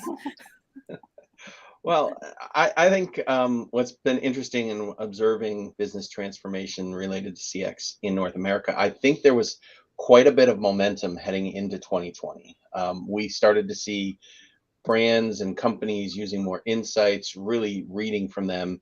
And then COVID hit and just altered the path of everything. I was speaking with Dom DeCastro from CSM Wire last night, and we were talking about how customer experience and the business transformations have almost gone backwards. They've stopped, like even the little things that you're used to when you start talking about, for example, hotel daily housekeeping service. It's gone now. I mean, it's these little things, and they've rolled it back in the name of safety of the customers, but it's really rolling out there in the name. The reality is they're going, hey, we can save a lot of money this way. So they've sort of taken the split and said, hey, this is a chance for us to change the business, but they're not changing it with the customer in mind, because they've had 2 years of bottom lines that have just been pounded by the pandemic. And so, it's sort of going to be a stretch now to get people back into that. And like Thomas said, you've got to get the top level buy-in. And I, one of those things that I always say is business transformation is more than just a measurement program. It's, it comes from the collective effort across the organization, within the organization. And, if you're waiting for your consultants, if you're waiting for your vendors to transform your business, you'll never transform. You've got to take that initiative internally. I mean, QuestionPro is so happy to be a part of that, and we love to contribute to it. But we're not able to walk through the hallways and knock on the door of the CFO and say, hey, we need to get a little budget approval for this. So there are things that are going to have to take place internally, but we're gonna see a shift. I'd say in the next 6 to 12 months, where all these customers are going to start saying, hey, I want some of these things back that you just took away from me. Yeah, Raul, I saw you nodding your head about how the tools can't change your business. Do you have something to add there? Absolutely. Yeah, I think tools can change your business, but mindset is also what changes the the business. So I agree with Tom and Kenny. It has to come from the top. That's when we talk about culture. So yeah, tools are just only that is a tool, a set for things to happen, but it has to come from a mindset that really wanting to change and really wanting to establish goals and areas, thinking about the customer and not about product, not about costs, just thinking about your customer and plan in terms of that, and then use the tools to exploit that and establish a plan and an action for that goals and that objectives to be performed and to be developed. Right. Well, looks like Cindy popped back into the background, so I'm going to add her. Welcome back, ma'am. So grateful that you're here. Just in time for the next question. Okay, so Excellent. how do insights, of course, how can insights actually influence decision-making in CX? So I guess this is something that we're Excellent. always looking. Cindy, you there? Sorry, can you hear me? Is this happening again? We're just getting ready to talk about how insights can actually influence decision-making in CX. And I'm going to go men first this time. So Raul, when we finally get, insights, do they make a difference? Well, yeah, I would think so. Yeah, if you can't measure, then you can't improve. That's a very famous phrase, and I do believe about it. But you need to have the right insights in the right place. So it does.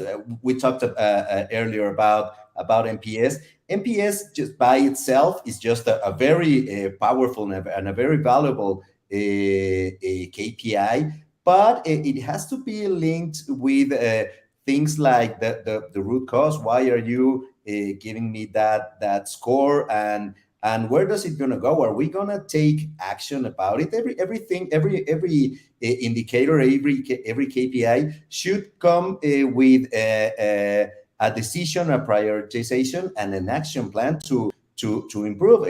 Insights cannot be just a number in a leaderboard or in a dashboard.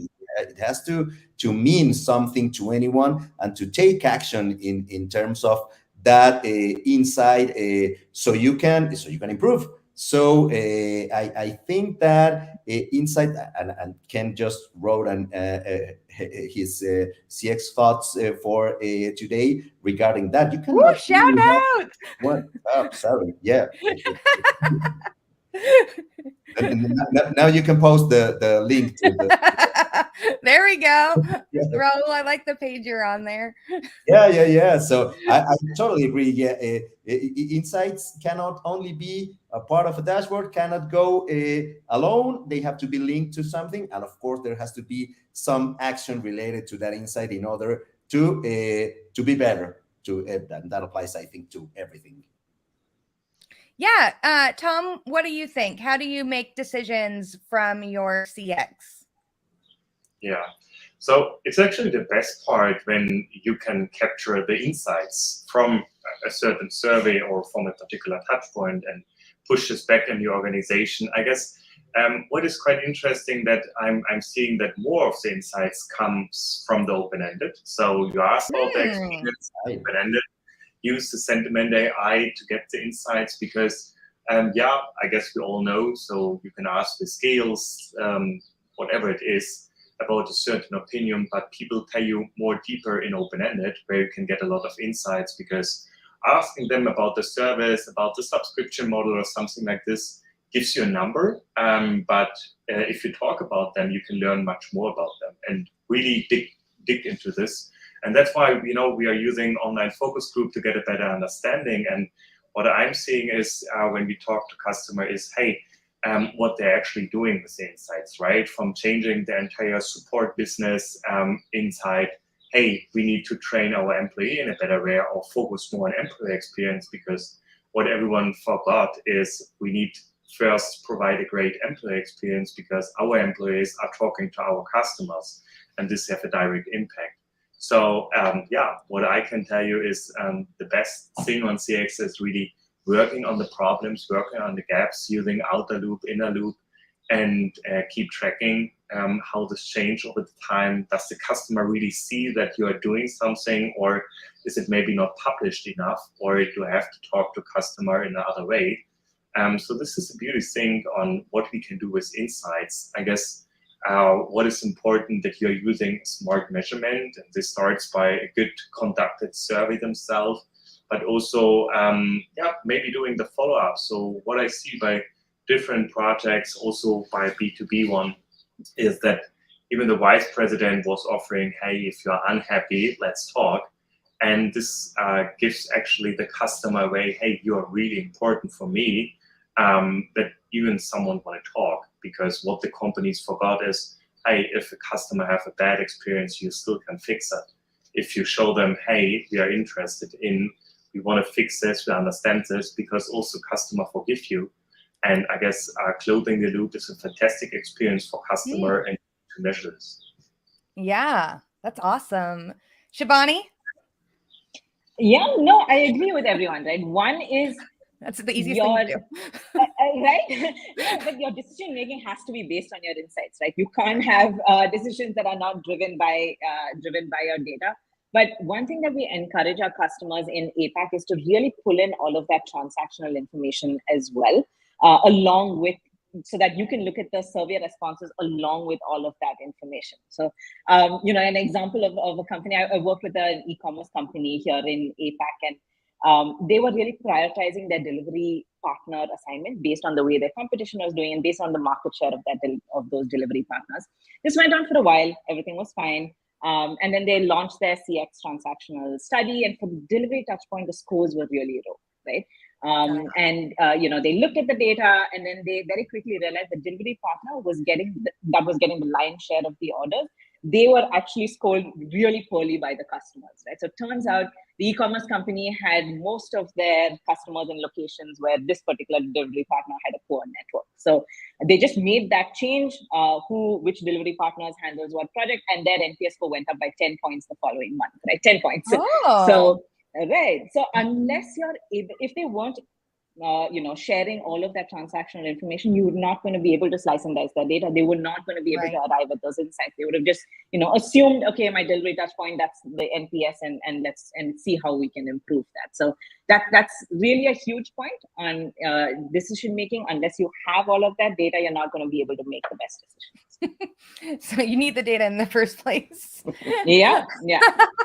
Okay, Ken, last but not least, I promise you won't be last every time. That's all right. I mean, I'm going to echo what Raul said, since he referenced what I wrote anyway, but and also what Shivani had just mentioned. I mean, there's a hierarchy in terms of what you're bringing to light with a CX program, for example. I mean, first there's data. I mean, data is that just, you know, that raw stuff and information. Hey, our dashboards provide you with some information that you can then say, okay, we're moving in a direction. But then that top of the pyramid is the insights part, and it's always the most challenging. And Shivani mentioned it perfectly. I mean, I had someone once say to me, and that quote lives with me: insights are rarely found within one source of data. And you know, insights means you should definitely incorporate survey data, but you should be incorporating transaction data. You should be incorporating cost data. You should be incorporating labor costs. You should be incorporating empathy for your workforce in those decisions. I used to sit back in a back room and just compute, you know, labor forecasts and sales forecasts and things like that, and you do it completely disconnected from the customer. And you know, hey, it's easy. I can say, oh, well, we need to have this many hours for this store, and you know, it doesn't account for the fact that, hey, you have an employee that needs this part-time job to pay for their school. You know, if you have all the product forecasts in the world, you forget about the fact that there's, you know, a mother that found out last minute that she's hosting the party for the soccer team that week and needs, 50 things to purchase instead of just 5 that normally sit on the shelf. So, it's starting to look at those customer needs, not, included within the transaction, included within the survey. So, being able to build it out like that, that's really where you're going to get the rich insights from.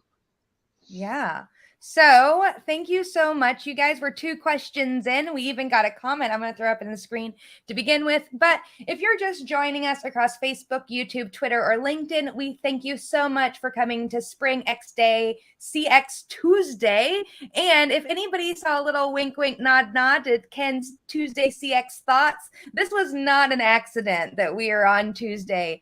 And so we are so grateful that you are here joining us. And just to remind everyone, this is our global panel of CX practitioners and influencers and leaders. And we have everyone from the APAC region, North America, Europe, LATAM, and we had the Middle East, but we lost her there for a second. We'll see if she's coming back. And we are just so grateful that you are here joining us for this really, inclusive panel about CX around the world. And Jesus has a question. So this is outside of our pre-programmed, but how do you know your CX program is actually having a positive impact on your customer? Who wants to take it? Raise a hand. Ken. Oh, Ken got to it first. Here we go, well, Ken. How do you know your CX program is actually having a positive impact on your customer? I'll contradict myself in mere moments, but first of all, you'll see those numbers move organically. We measure with the idea that you can take that and transform that information. Sometimes you do get the gamification of the CX program, but if we say that gamification is not there, you'll actually see those numbers move.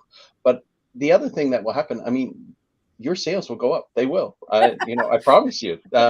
You'll see profitability go up. You'll see customers repeating over and over again. You'll see, instead of 4 transactions a month from a customer, you're going to see 5 transactions a month. So, that loyalty will increase. Does it happen overnight? No. Is it going to be something where you're going to go, wow, today we were at, $1 million in sales, and next week we're going to be at 1.5 million in sales? No, it doesn't happen like that.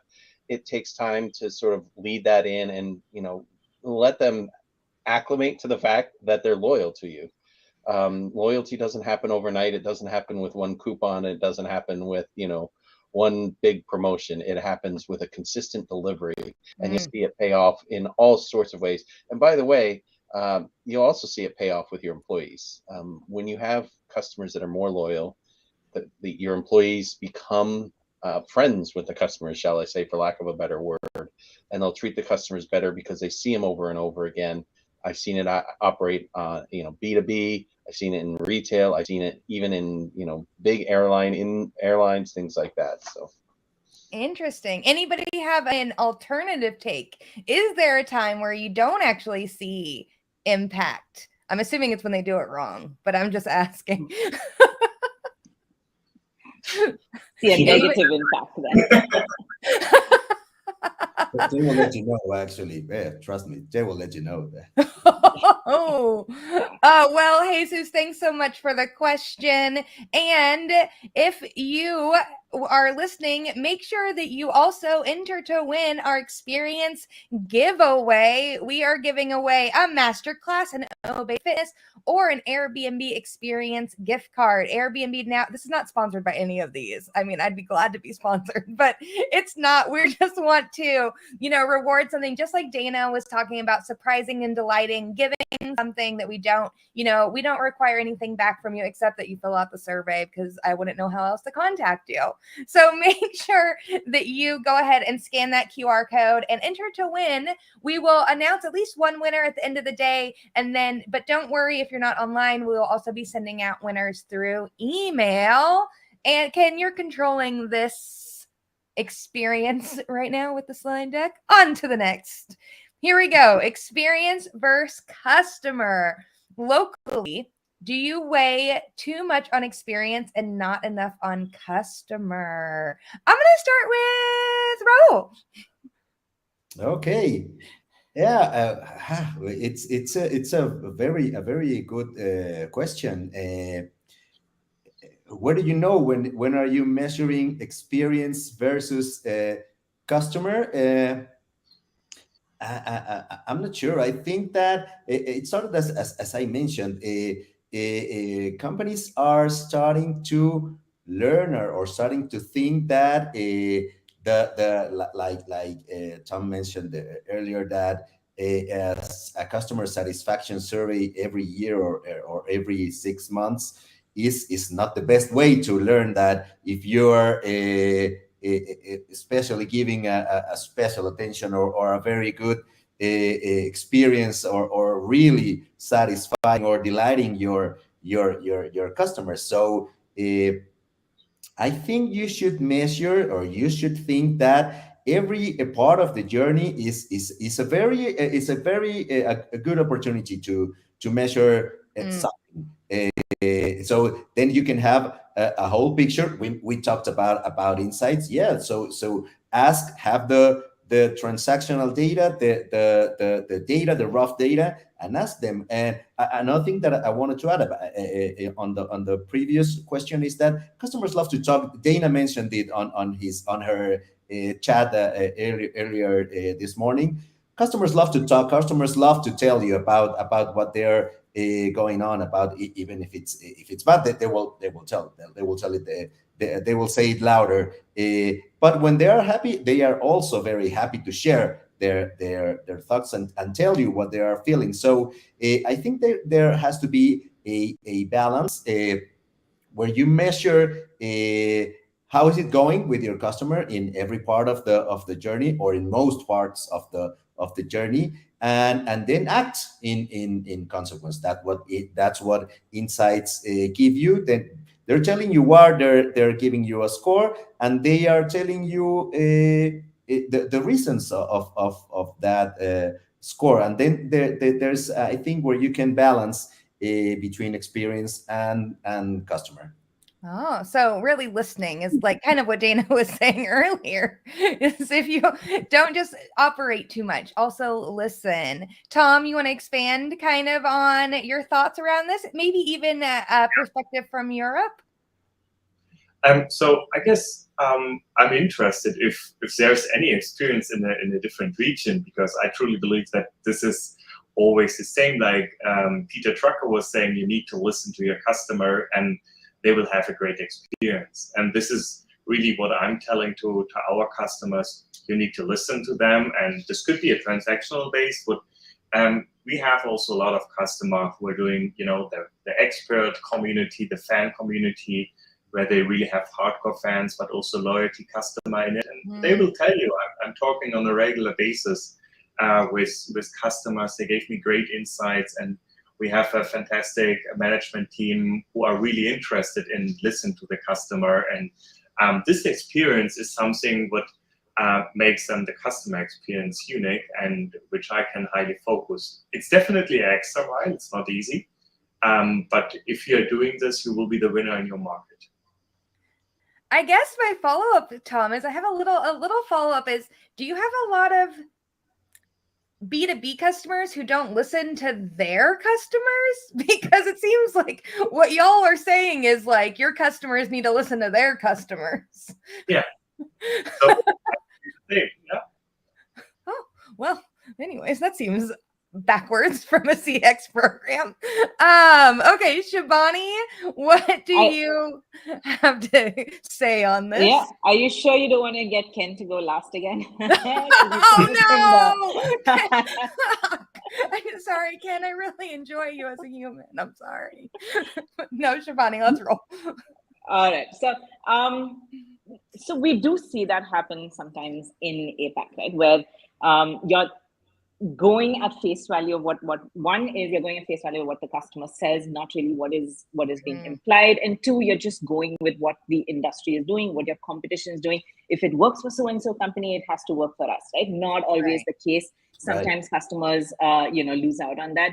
We worked with this casino in APAC, right, and a while back, and what they were doing and planning on doing is increasing the variety of games that were available. The competition was doing it, and it had frequently come up as a complaint from the customer satisfaction surveys as well that they were running.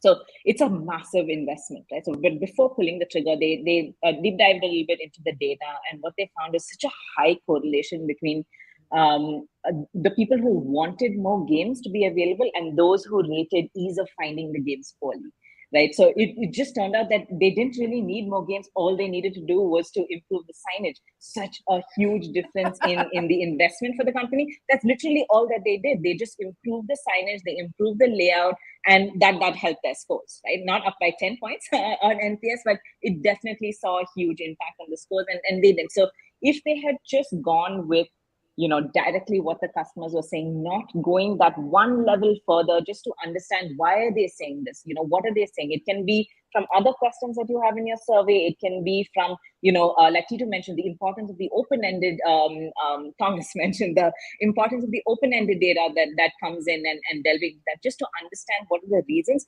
before jumping into, okay, we need to find the budget, we need to make these improvements. So that's the thing. We always ask the customers, identify those improvement areas, but also check and see whether those are the root causes, and then work on them. Ken, you had a little yes there in the middle. Yeah, I think the thing I was thinking of as she was talking is like, if you don't focus enough on the customer, guess what? You won't have any customers. I find ourselves very fortunate in that we're talking to customers about their customers, but the interesting thing is we also have to cater to our customers. And so if you don't, we're in a B2B situation where if you don't cater to the customers, they will walk. And so the experience, we could, I'm going to tout live polls here for a second. Live polls is part of our experience. It's a fun little piece that makes the experience go. If it didn't resonate with customers, if we're saying, oh, well, live polls is all you're getting, then, well, hey, we're missing out on a big gap. So you see a lot of the brands that do that, and it's not just in B2B. Southwest Airlines, for example, they have a unique way of boarding their planes. Let's just put it that way. Having grown up boarding planes in one way, seeing that way, I'm like, wow, that's very different. But I remember a few years back, they were going to try and change it up a little bit. And they thought it was going to improve the experience. They thought it was going to make things more efficient. And the reality is they weren't focusing on the customer at the time. And so there was a little bit of rebellion, shall I say, by the customers. Was that when they were going to try and board from the back too? Yeah, sort of. Yeah. And so that experiment quickly went away. I don't think you can even find information on it anywhere, because it quickly went away. They were like, nope, this was a bad idea. You can go back. Well, I'm way aging myself when they introduced New Coke, and they weren't thinking about the customer. They were thinking about their competition, like Shivani said, and it caused customers to defect. Well, might have also been the greatest marketing ploy ever, because then they brought back Coca-Cola Classic and everyone started buying it and don't ever take it away again. But sometimes companies lose sight of the fact that these things are for customers. And if you're not doing the research, if you're not getting the insights, whether it's the customer experience, whether it's through the market research, which you should always talk to Dan Fleetwood if you're going to roll out a new product and make sure that you're testing it well. But if you're not doing those things, you're going to lose sight of the customer. If you're not talking to them, it doesn't matter if you have a great measurement program that says, how are we doing? If you're not actually talking to them and saying, hey, we're going to make this change, how does this influence your experience? You're going to lose those customers eventually. Yeah, and that actually leads us into a great comment we just got. What do you do when your CX program insights are telling you something contrary to what the competition is doing? How do you action on such insights? So, Shivani, you kind of started with the competition here. You want to take a crack at this?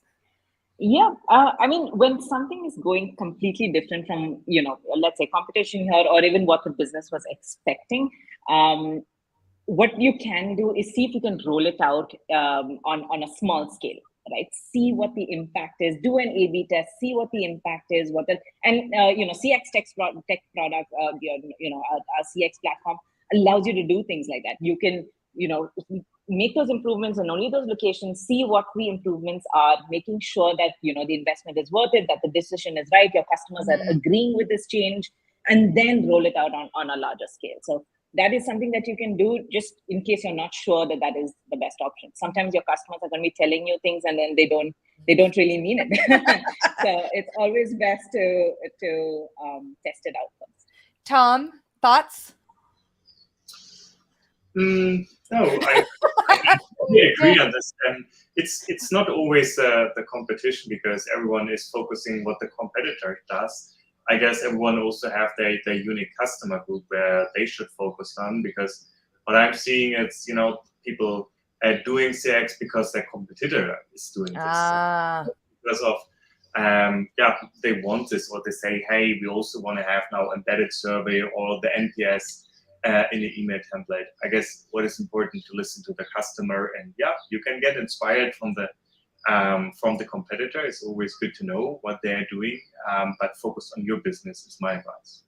Ooh, I like that. And that leads us into another question that came in. I'll let Raul take a crack at.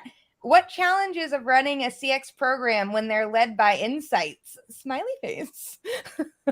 Well, it's very interesting questions, because I think insights are, or a CX program or a CX strategy, it's a living thing, it's a living animal. So leading by insights, probably today, probably your customers are telling you some things contrary at what your competition is doing, and but that probably will change tomorrow. Probably it's something that's why I totally agree with Shivani in terms of go deeper, dig. Why are they telling you that? It's just a market situation.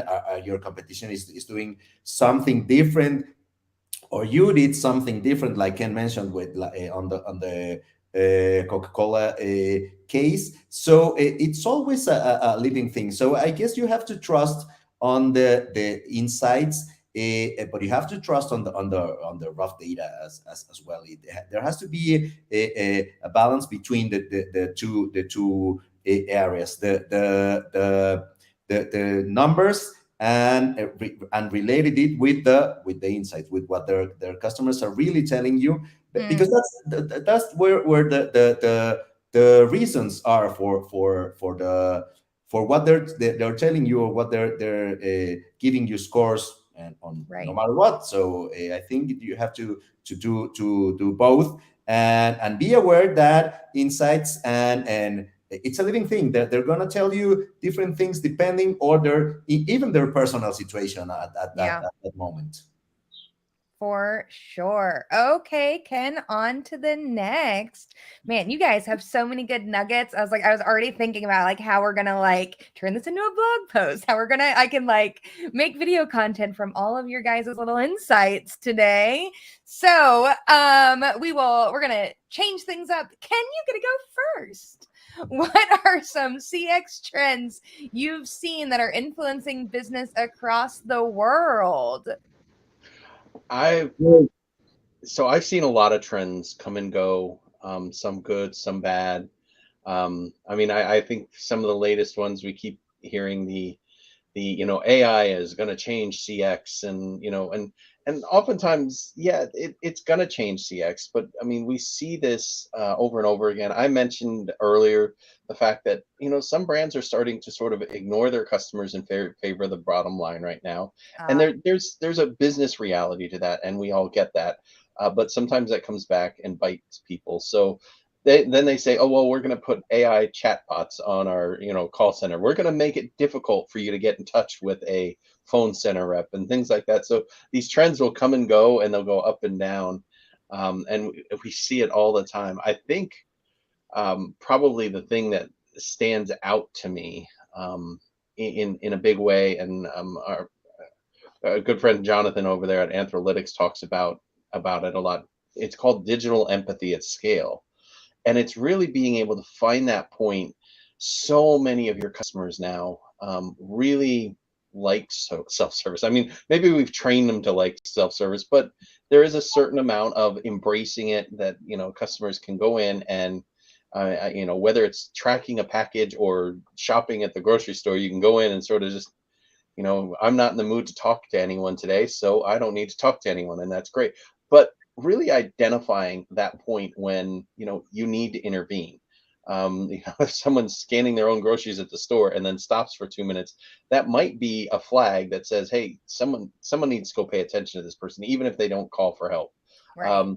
You know, the idea that, you know, someone's looking at two options online to purchase something and they have them both in their cart, and you clearly wouldn't need both of them, but to be able to say, okay, well, I can just interfere with a chat and be able to say, a real human saying, hey, it looks like you're having a problem deciding between these two options, so maybe we can just get on chat or even get on the phone and talk about it. So really, that's the biggest trend that we're going to need to embrace moving forward for CX, is really recognizing almost, I'll say psychically, when that customer needs that empathy, when they need that intervention. Tom, are you a psychic? Do you think you can tell us the future of CX trends? But I really agree on what Ken is saying, because yeah, AI is pushing into the market, and I guess it's quite interesting. I'm following the trend of AI, and I guess it really can help us. But what I'm seeing is that finally people understand that AI cannot solve our problems. Ken mentioned this example with a chat a really good way, and we all know, hey, you have a problem, you are frustrated, and then you are talking with an AI chat and not a human being. And I guess this is all what we want. But I'm also seeing this in the market research and in a customer experience, that everyone want to automate everything. Try to replace a human being and all of this. And I'm interested how this is going and how this will develop in the next years. But I truly think that there will definitely be more advanced insights and analytics going on with churn prediction and other prediction models, which we are seeing, where, you know, our consulting team is developing interesting models. What the people doesn't understand, that there's no out-of-the-box model which you can use, because this totally depends on how you run your CX program. But there I see that really the insights, the technology helps to get better data. Shibani, do you have some, do you think people try to apply out-of-the-box technologies to their CX programs too often, like AI, or, you know, just like, oh, well, this worked for someone else? But we're getting there, right? So CX in APAC is probably not as evolved as it is in the US, for example, right? But we are constantly improving. The industry is growing. The importance of CX is growing. So there are a couple of trends that we're seeing, right? Just one is the importance of collecting that feedback across the journey, right? All of our customers are increasing the number of touch points and moving away from, which is pretty important, moving away from your email and SMS and your traditional, your feedback channels to non-intrusive, innovative ways of collecting the feedback. And this could be AI, it could be simple things like a website pop-ups, it could even be QR codes, right? A lot of our customers are asking for QR codes now. So that is one. The second thing we're seeing is the importance of linking your employee experience to customer experience, right? So the customers are now becoming cognizant of how these engaged employees actually have a positive impact on your customer experience, right? It was something that was always known, but it's something that they're taking into account now. So they're a large number of clients, especially in the services heavy industry, like your airlines or your hospitality, they're tracking that employee engagement and linking it back to customer experience, right? So they can identify those areas to work on that actually have a direct impact on customer experience. So that link between employee and customer, that's sort of becoming more prevalent. A lot of discussions happening around that. And we'll take a moment right here to shout out to Workforce, our employee experience platform led by the wonderful Sonia Lucina. And tomorrow you can join us for Workforce Wednesday all day, where we will be talking about employee experience. I don't know if they give you all the same amount of shout outs though.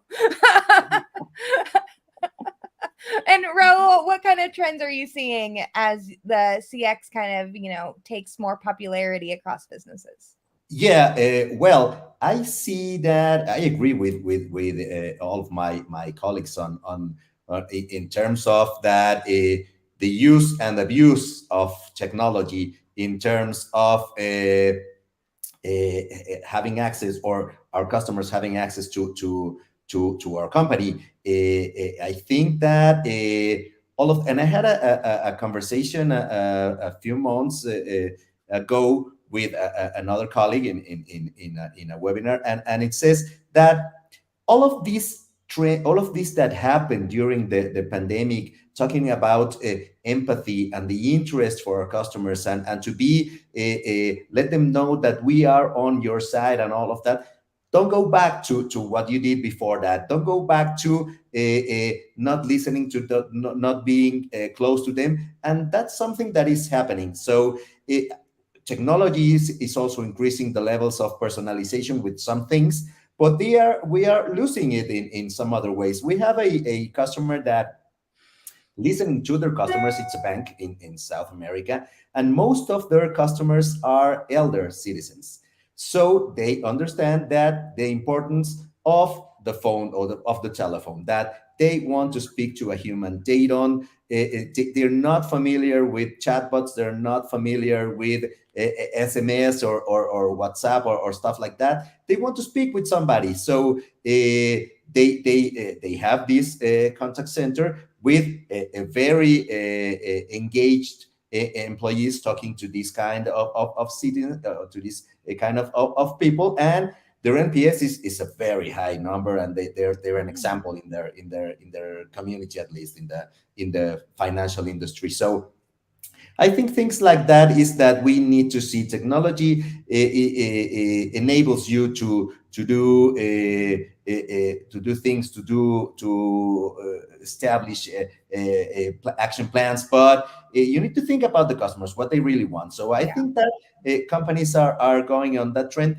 and a very interesting trend that we are looking in Latin America is that the CX, the customer experience areas, are becoming independent from the organization. I mean, usually they report to marketing, they report to operations, and now they have they're opening a CX division that reports directly to the CEO or the managing director. So I think that's an interesting trend in terms of independence to do their own action plans and establish their own goals and metrics, and be like a different entity from the organization that has the power to tell what they are really looking at in terms of what their customers are saying.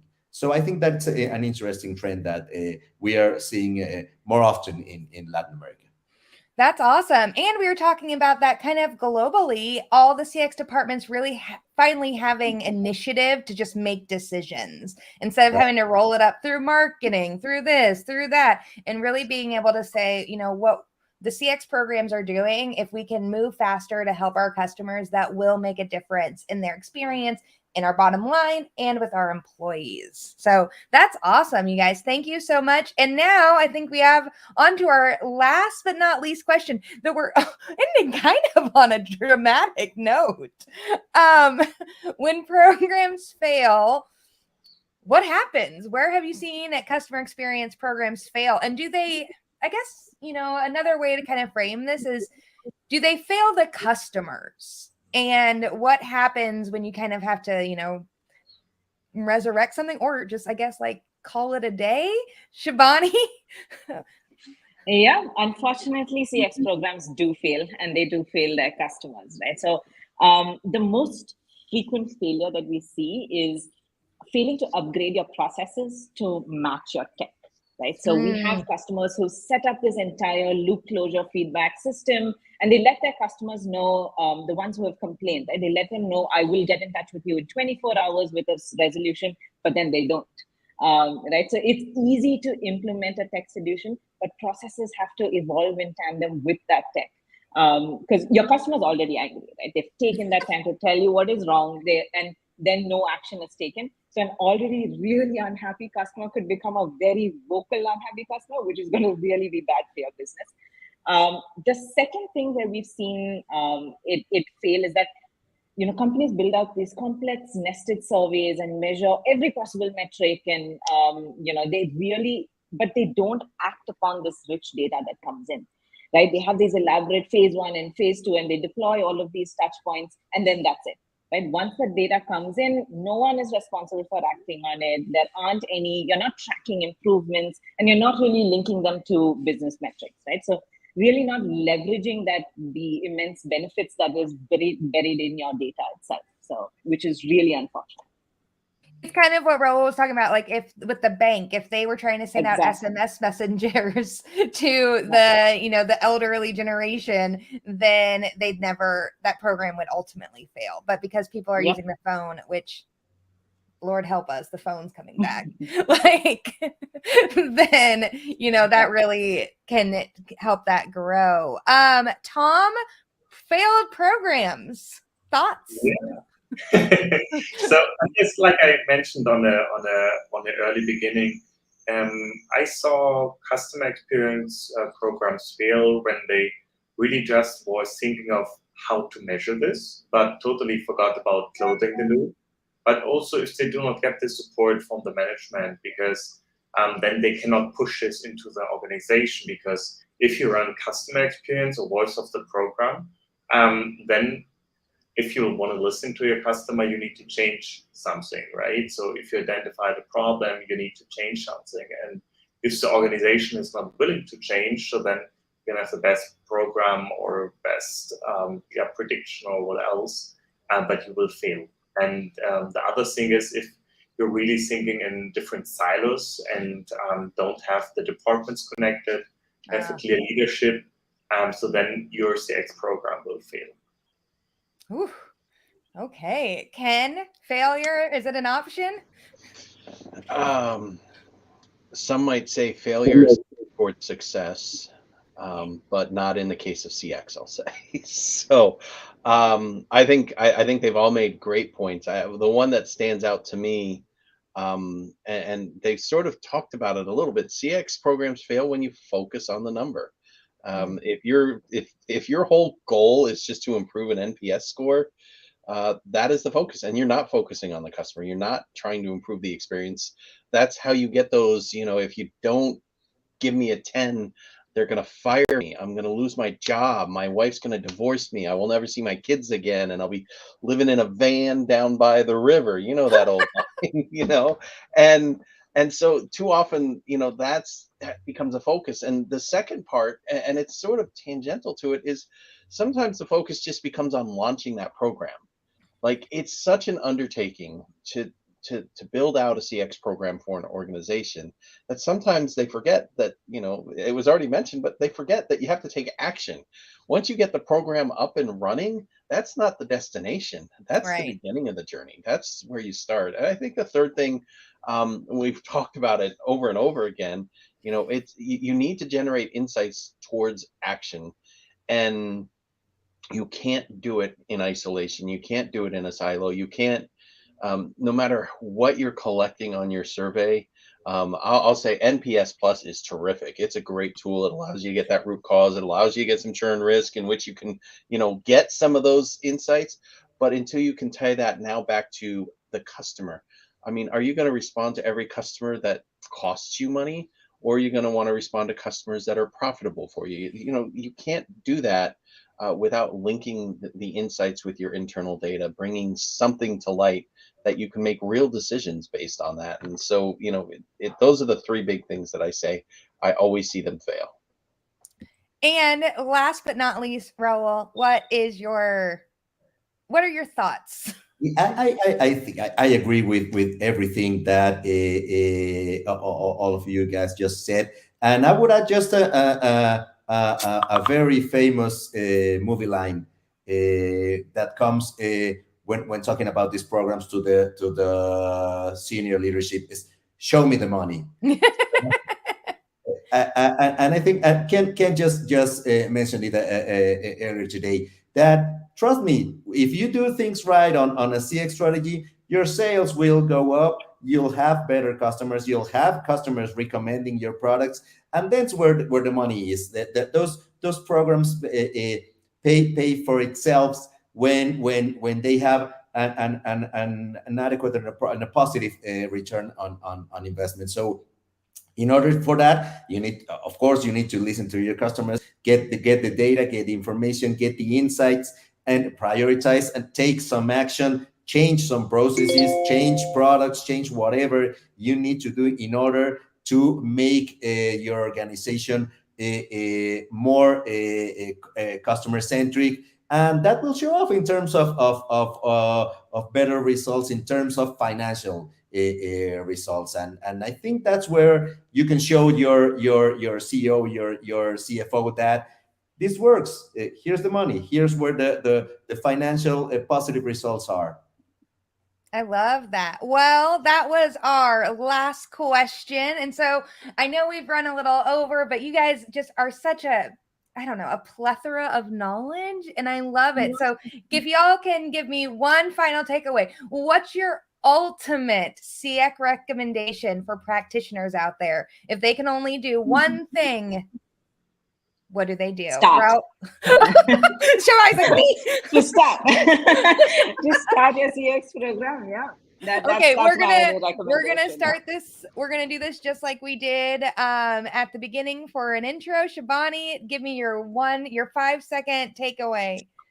Yeah, no, I mean it is what I said. Right? You just start your CX program. You don't have to build out this this entire end-to-end from the get-go. Start somewhere, show improvements. You're going to get management buy-in with that, and you can grow your program from there. But if you don't start, you're not gonna be growing the program at all. Amazing. Ken, 5 seconds. Focus on insights. Insights are what's going to lead to action. Love that. Tom? I just call QuestionPro. And they will lead you. Always, man, Tom. I don't know how you do it. You're just like, I love it. Call QuestionPro. Call Tom specifically. Right. And Raul, what about you? 5 seconds. Best CX advice.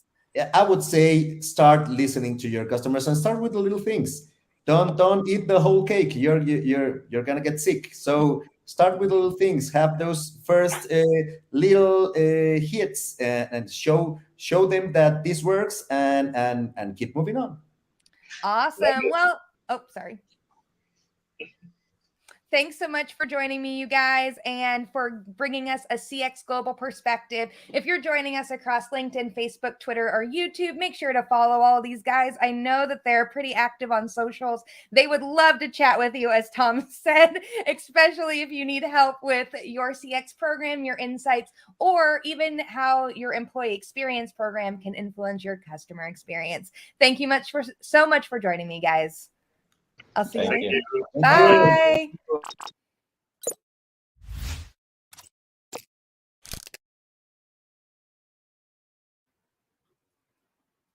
Nope. Hi, guys. Hello again. There's just so many buttons trying to get moving in there. Oh, Ken, nice of you to join us. I know I'm running a little behind on getting on this call, but I'm here now. We are so glad you've made it. And, we are just so thankful that you, as our president of CX, take time to prioritize things like our, building our product lines, making sure our teams know the most innovative trends, and every week writing the CX Tuesday thoughts. And so, it is not a coincidence that CX Tuesday is on Tuesday, because Ken gives us live CX thoughts every Tuesday. Yeah, and they got in a little early today, but as I tell everyone, it was already Tuesday in 19 of the 24 time zones. So, you know, I did. Of course. Well, I'm going to call it. I'm going to make sure that, you know, everybody has their afternoon pick me up. And if you did not get your Starbucks this morning, make sure you treat yourself by scanning that QR code in the bottom. And if you are joining us across Twitter, YouTube, Facebook, or LinkedIn, we are so happy that you are here. And Jay and I have been, you know, having great debates today, Ken, that you missed out on about if the, you know, new Kardashians is better than keeping up with the Kardashians. I caught some of that. Have you seen it though? I can assuredly tell you that I have no opinion in the matter since Got it. I've never seen either one. Dana this morning opened us with some great action items around futuristic CX programs. And so if you missed that, and because you're just joining us right now, please make sure that you've registered on our XDay landing page so that you can get the email with all of the segments kind of divide out where you don't have to watch a 4-hour live stream. I promise we'll be sending out individual emails for what you're interested in after today. And if you did not see earlier, make sure that you enter to win our experience giveaway. What kind of customer experience day would this be without an experience giveaway? Jay, tell me what the prizes are. We got Airbnb, guys. I've been saying that #1 this whole time. And then we got, or is it Obfist Fitness? I thought it was Obey. Obey OBE. Fitness. We love fitness over here. And then the last one is Masterclass, because why not try to improve who you are? I feel like Masterclass is one of those things that you never buy yourself, but you always take. Oh, yeah. I like taking. And so, guys, if you're just joining us today for QuestionPro Spring XDay CX Tuesday, we are so grateful you're here. And we are going to get started with our next session. And I am going to let you guys run the show. Give me 1 second and we'll transition.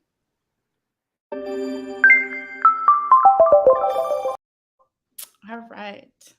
Now you're in trouble. I mean, what? Now you're in trouble because she's not necessarily run the show. So I know. I'm thrilled to be joined with Jaylene here, and we're going to talk about the product showcase. You know, we'll quick, you know, stay connected. If you're listening in, tell us where you're from. I want to know. I mean, I'm based here in Hawaii. Jaylene, you're there in Charleston, South Carolina. Yep. South Carolina. You got it. I hesitated there. So in the chat, let us know where you're from.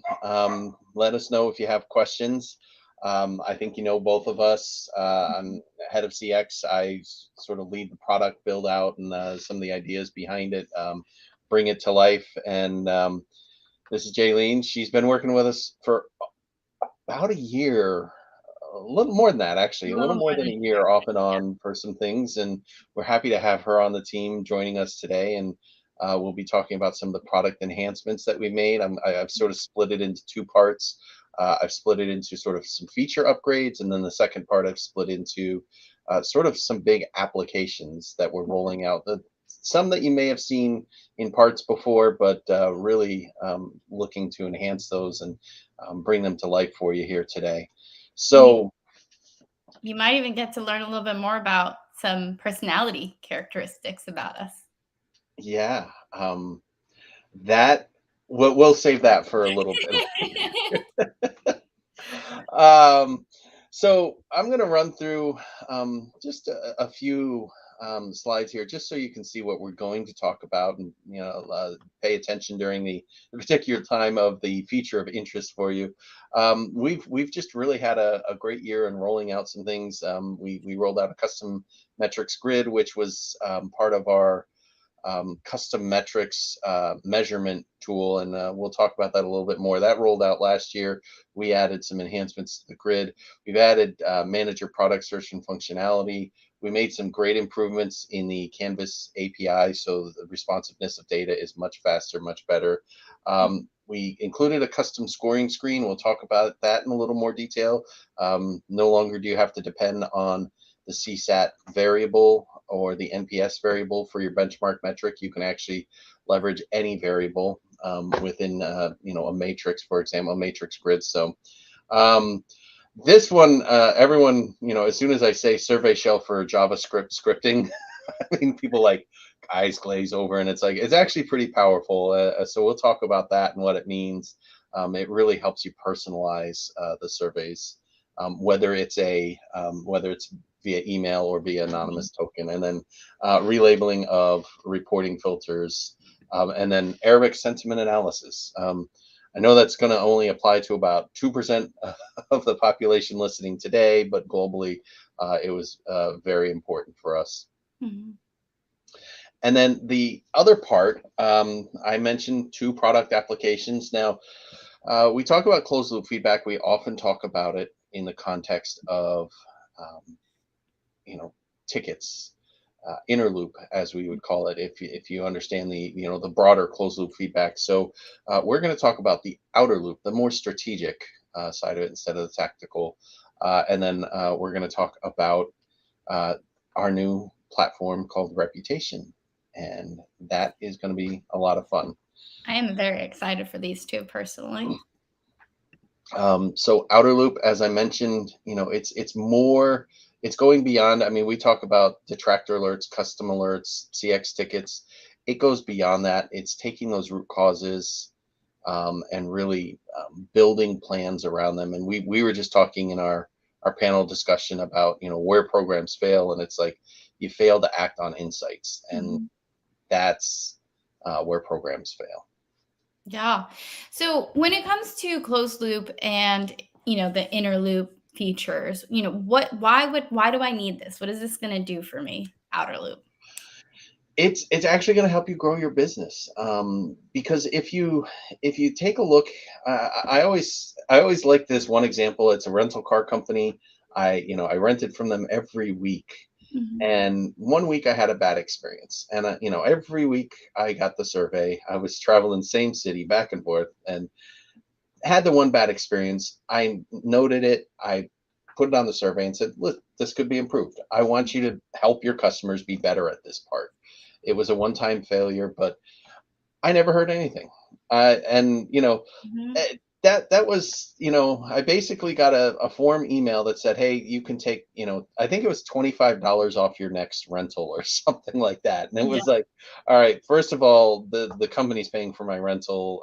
Secondly, this is, this was just a form letter. This was, so no effort on the part of the manager to recognize the fact that, hey, this is a customer that's, renting from you every week. You should probably pay attention. Yep.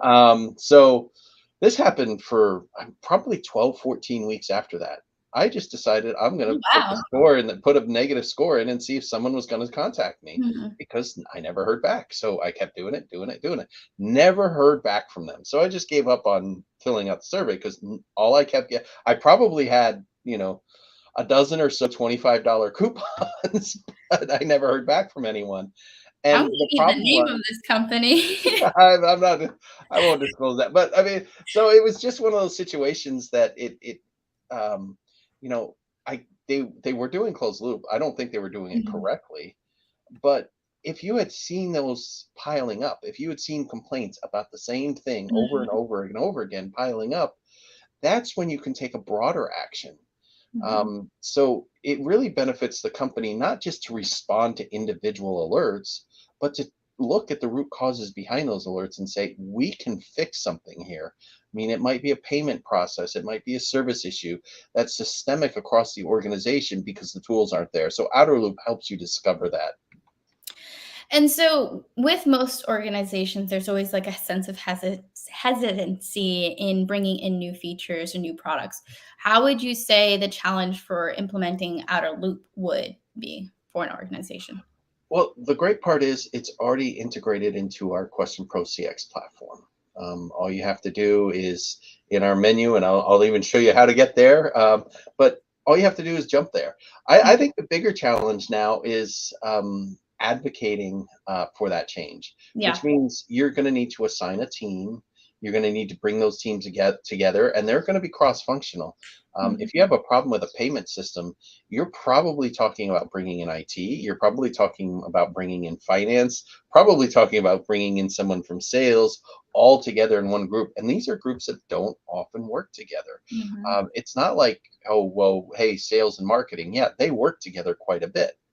We know that in our organization, and most organizations they do. So that's going to be the biggest challenge. Awesome. Cool. So this is a quick look at the screen. We'll get into that in detail. This next one, probably my favorite slide that I've seen this year, without a doubt. I love it. So we've rolled out CX Reputation, and it's really, I mean, this is, I really want to do some research on this. How many people really just aim for those, when you're reading reviews, how many aim for those 1-star reviews? And literally, I mean, this is so me, there could be thousands upon thousands of 5-star reviews. The first thing I do is like, oh, let me see what went wrong in the experience that, I can chase down. So with Reputation, just because this is a new feature, is it doing just that, focusing on your reputation, what's being said? And then in terms of it, why should my business use it?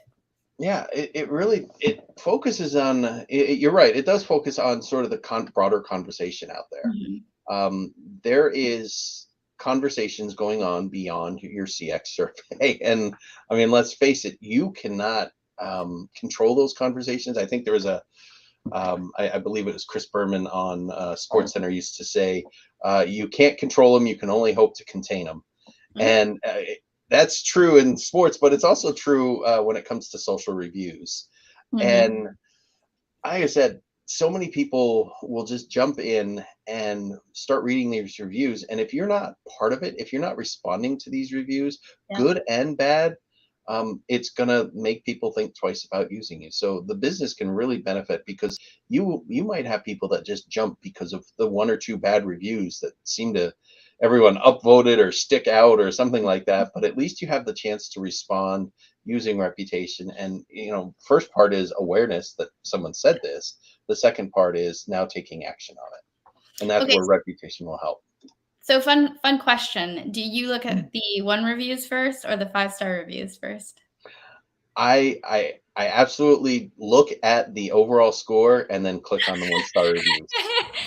That's my process. It's I mean, if there's an overall score of 2.5 on a 5-point scale, pass, move on to the next one. I don't know what swipe left or right. I don't remember what it's called, but it's like, let's move to the next one. Yeah, I think it is left. I think. Now I'm gonna focus on something. I mean, I'm gonna look for someone that has at least a 3.5 or higher, probably a 3.8 or higher, on a 5-point scale, and then first thing, right to the 1-star reviews. Let's see what went wrong, because if someone has a terrible room or whatever, I want to know that. So a couple other things, these are some forward-looking things, and I want to highlight them because these are some things that are going to be coming up in this year. We're really working on a really enhanced view for closed-loop feedback. We already have a terrific ticketing tool that allows you to get notifications, work the tickets within our system, share them within your CRM, even share the worked ticket within your CRM.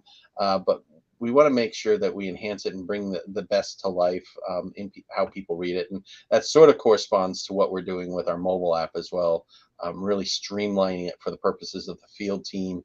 There are mobile apps out there for CX that, for whatever reason, they load a priority matrix into a mobile app. And I'm like, hey, let's pick up my phone and try and see a little priority matrix and make my decisions. No, that's like the wrong approach from my point of view.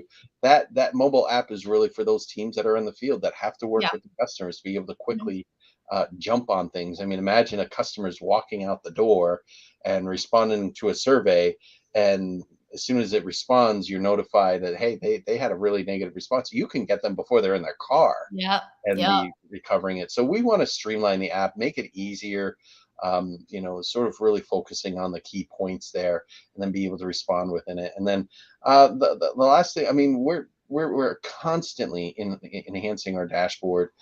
So we're going to add some features to some of the widgets, as well as add a few new widgets in this year. And we do that just about every year. So when you talk priority matrix, go to your desktop dashboard to look at those. Don't try and look at them on the phone. But so those are some of the big things that we'll be rolling out this year. This is all exciting. So with that, I didn't want to spend a ton of time in slideware, as we call it. So we'll show you how it all works, and hopefully I'll show you correctly. And you guys get to enjoy some cute cats and doggies. Exactly. I have 2 cats, but I'm a dog person at heart. I have a dog, and I'll just leave it at that. I grew up around a lot of animals, horses, cows, dogs, cats. Mm-hmm. And the one thing I always said, it's like having another child. Yeah. I think that's why I haven't gotten a dog yet, because I'm not ready for that responsibility. A lot of commitment. I don't want to walk you. Sorry. All right, so I'll jump in here. First thing I mentioned was the manager and product search functionality, and this is a pretty simple one. First, I'm going to go to our customer experience suite, and within the customer experience suite, it's in the admin tool. And really, as businesses grow, we recognize this. We already had search functionality within segments. I mean, you sometimes have hundreds of branches. So being able to quickly go in here for managers and products and do that as well. And products is really a unique feature here at QuestionPro CX, mostly because you can use it for beyond products. Sometimes the product variable that our customers use are for employees, so that they can get employee level information. And in a B2B space, that's pretty common, because the people that you're sending out there are really the ones that are, the customers are clinging to, whether, sometimes it's as a financial advisor, sometimes it's as your customer success agent. So it really, we've made it really easy. So when these lists get really large, you can actually just come in here, and I'm going to type certificate of deposit. This is a sample from a bank that we put together, and as soon as I type it in, it filters it down. So it's really simple to execute and roll out. It's on all of the DCs now, so it's available to everyone. Love that. And then in terms of looking at it from a branch perspective, the search, you can kind of break it down to whatever you need, whether it's branch or a location or whatever the segment may be. Correct. You can really shorten it very easily. Get very hyper specific, people. Yeah. The next one I was going to talk about, and this is, like I said, as soon as I say survey shell for JavaScript scripting, everyone's like, oh wow. So traditional programs, you have a lot of information that's being passed in. Well, if you're sending out emails through QuestionPro, you're probably loading up an FTP file on a regular basis or using APIs, and you're pushing in a lot of information just so you can customize the experience. Well, now we're going to make it so you don't have to push in so much information, but really the bigger benefit is you can better customize surveys using what we call anonymous tokens. Now, anonymous tokens are called that because you don't know who the respondent is when they click on that link.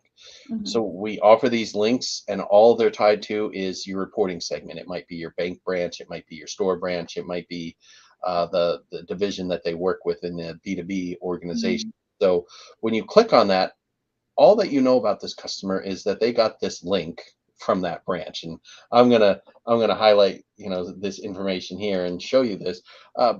We store a lot of information about that branch. I mean, you can store the segment name, the location, address, city, state, country, If you need any external additional information, such as their specific website, all of that information is stored.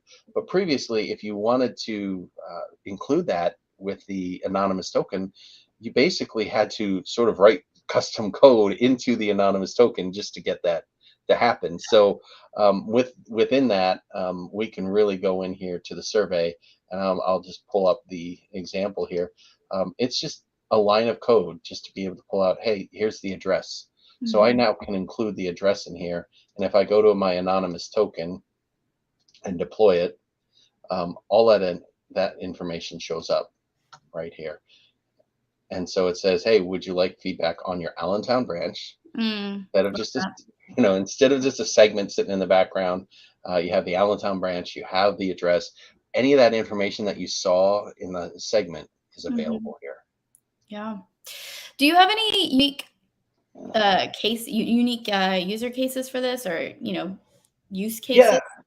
Yeah, I think a couple of them. There's a basic one. I mean, we have a retail store that has an open link. They have the same link for everyone.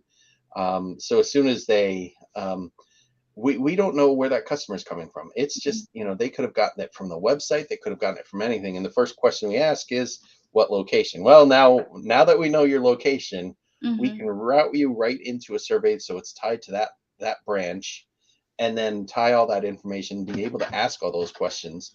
I think the second one, I'll mention, our team at AutoX here has something called Dealer Pulse. And within Dealer Pulse, you're able to basically anonymously assign a lot of information to the person who's entering the customer information. So the process goes, there's an employee at a dealership that enters the customer information, and then that customer gets a survey as a result of that. Well, we were using, I think it's 10 fields that we were asking that dealership to enter. Because of this survey shell, we are now able to reduce that down to 4. And these are 4 that, we're never going to know. It's going to be customer email address. Oh yeah. It's going to be the brand of vehicle they purchased, and the date. And it's so simple now for the dealer to deploy that. So it's a pretty unique case because it's really taking burden off the employees, but the employees are thrilled with it, and they're getting more feedback because now they don't have to be burdened with, I need to know what our external review website is. I need to know the email address of the person that's going to respond to a hot alert, things like that. So it has really simplified it for them. Dang. Also, I think with the Dealer Pulse, what I think is really cool is the ability to kind of spot check an issue before it becomes an issue at like an OME or something like that. It's definitely improved that process, where the OEMs were sending out surveys with a longer cycle time. You can get back, and we talked about it in the insight when we're talking about insights in the prior panel. It's like, get those insights faster, and then you don't have to gain the score later and say, give me a 10, or we're going to lose our dealership licensing, things like that. So, but it's also like, get the insights and then do something with those insights. Yeah, exactly. So the next one I was going to mention, and we're sort of going in a deliberate order here because it makes it easier to scroll around, but custom scoring screen. Now this one is a little bit different. I mean, we're so used to people focusing on NPS, sometimes on CSAT, but sometimes you might have a grid of questions like this, where there's a whole bunch of them, and sometimes you want to include your overall. Maybe you want to include CSAT as the top line here or the bottom line here, or maybe you just want to say, okay, this one of these is my benchmark question. So now you can make that your benchmark question within here. There's a tab under settings in the survey called custom scoring, in which you can actually go in here and make this into a CSAT type question. So not only can you report it as a CSAT question, you can also report it as an NPS question if you want to, with promoters and detractors. But you can report it using those widgets that look like your CSAT widget, so you can line them up side by side and see them. But you can also turn them into a benchmark score if you need to. So here I've turned it into, here's my CSAT benchmark score. So that can be your score that the entire organization focuses on. And, you know, it does allow you, if you jump into this, see, now we can have knowledge of products and associate friendliness reported on that using a CSAT widget instead of having to use the attribute bars. So. Okay. I saw you moving your screen around, and you were in a survey and you went to make a change from, let's say you wanted to change it to an NPS, right? Does that naturally save automatically, or is that something? You have to press the save button. I didn't see you press the save button. I didn't, because I didn't want to change anything. Oh, okay. That's what I was curious. Okay, good. Well, that also allows you kind of explore it a little bit before making any like deliberate changes. That it has that safety valve. So if you accidentally click on something and you're playing with it and it doesn't do it right, if it doesn't do it right, you can escape out of there without pressing save. So. And can you, with these questions, tie sentiment analysis to it? Absolutely. I mean, that's one of those key benefits, because you can take a question, I'm going to shift to knowledge of products, and then you can take and attach whatever open end to that and use that as the basis, as your benchmark for the sentiment analysis. So instead of having to leverage CSAT or NPS, if you really want to get down and focus on something, particularly when we talk about outer loop, we have an example where we're talking about products. If that's a focus of a specific survey, then you can really set that as a benchmark instead of, I mean, it's great to capture the NPS as a baseline to compare across surveys, but if you're really focusing on a product-based survey, this allows us to focus on that. Dope. And can you have more than one sentiment allow? Well, my words are like fumbling, but you get the question. Yes, as you saw in the tool, you can only have one benchmark question, but you can have multiple CSAT questions now, which is great. You can actually report across multiple variables and have them showing up that way, in which you can even see them as CSAT or top box. Top box working well because you can see the differentiation between the two. But you absolutely can do this with any basically matrix question that you need to have. Awesome. So from there, I will jump into custom metrics. Custom metrics was something we rolled out last year, and I'll click on there first. This idea is really born out of the fact that not everyone uses CSAT, not everyone uses NPS. Some companies, whether as their primary KPI or as a secondary KPI, they aggregate data across multiple questions. They can be as simple, and I'll show you that the custom metric is pretty simple to put together. You create a function basically, and we can help support you. Once you know how to define that, we can help you script that in there as part of our services to you. But sometimes it's as simple as, hey, we just want to take that score and multiply it by 10. That's all this function does. Other ones are a little more complex. I'll take this attribute index, in which we're actually taking 5 different variables and creating one index, and then you can weight them accordingly. These are all weighted equally, but you could weight one with a higher value than the other. So if knowledge of products is 20% of the rating, then you can weight it that way. So in this case, I've actually written 3 different custom metrics built out from the survey, so that when the customer is taking the survey, it's automatically computing it for future reporting. Now, we had some very basic reporting tools. We've enhanced it. We call it the KPI custom metric dashboard here, but you can it's as simple as adding a grid. I can take XDay demo. I'll call it that. Really get in here, pick which one you want. I'm just going to pick the attribute index. I'm just going to call it my KPI, and then I'm going to average it. So that's telling it how to compute it. And then I can then take and say, all right, I want to look at month, which is already here. And then I'm also going to look at, say, year to date. So you have all these options to cross-tab that information.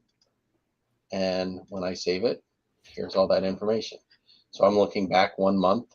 There's no scores in May because I didn't have it in May. But you can see the score, 74, and then the year-to-date score as well. So it's that easy to add a custom metrics grid now. And I can add more. I saw that you had 3 there. So is it possible to see this with multiple? Yeah, I have an example of that right here. Let's see, click here. You can actually have multiple scores on the same chart. The great part about that is you can have those comparisons. So if you do have those indexes that need to be compared to each other, and you can even have more than one custom metric widget on a single dashboard. So you can now see here, oh, here's a trend of one of those 3 measures. It's the attribute index trended across time. I think you can trend it, a single trend, you can trend up to 20 months. And you can also have what's called a look back feature where it looks at the last, to say, for example, up to 6 months of combined data. So you have a rolling measure that you can show out there and share. So lots of different features and functions to make sure that you get the data that you need the way you need it. And then, of course, as you see, all the filters are pretty much the same, except that we do break it down on a monthly basis here since it is a custom metric. So awesome. I like it. Yeah.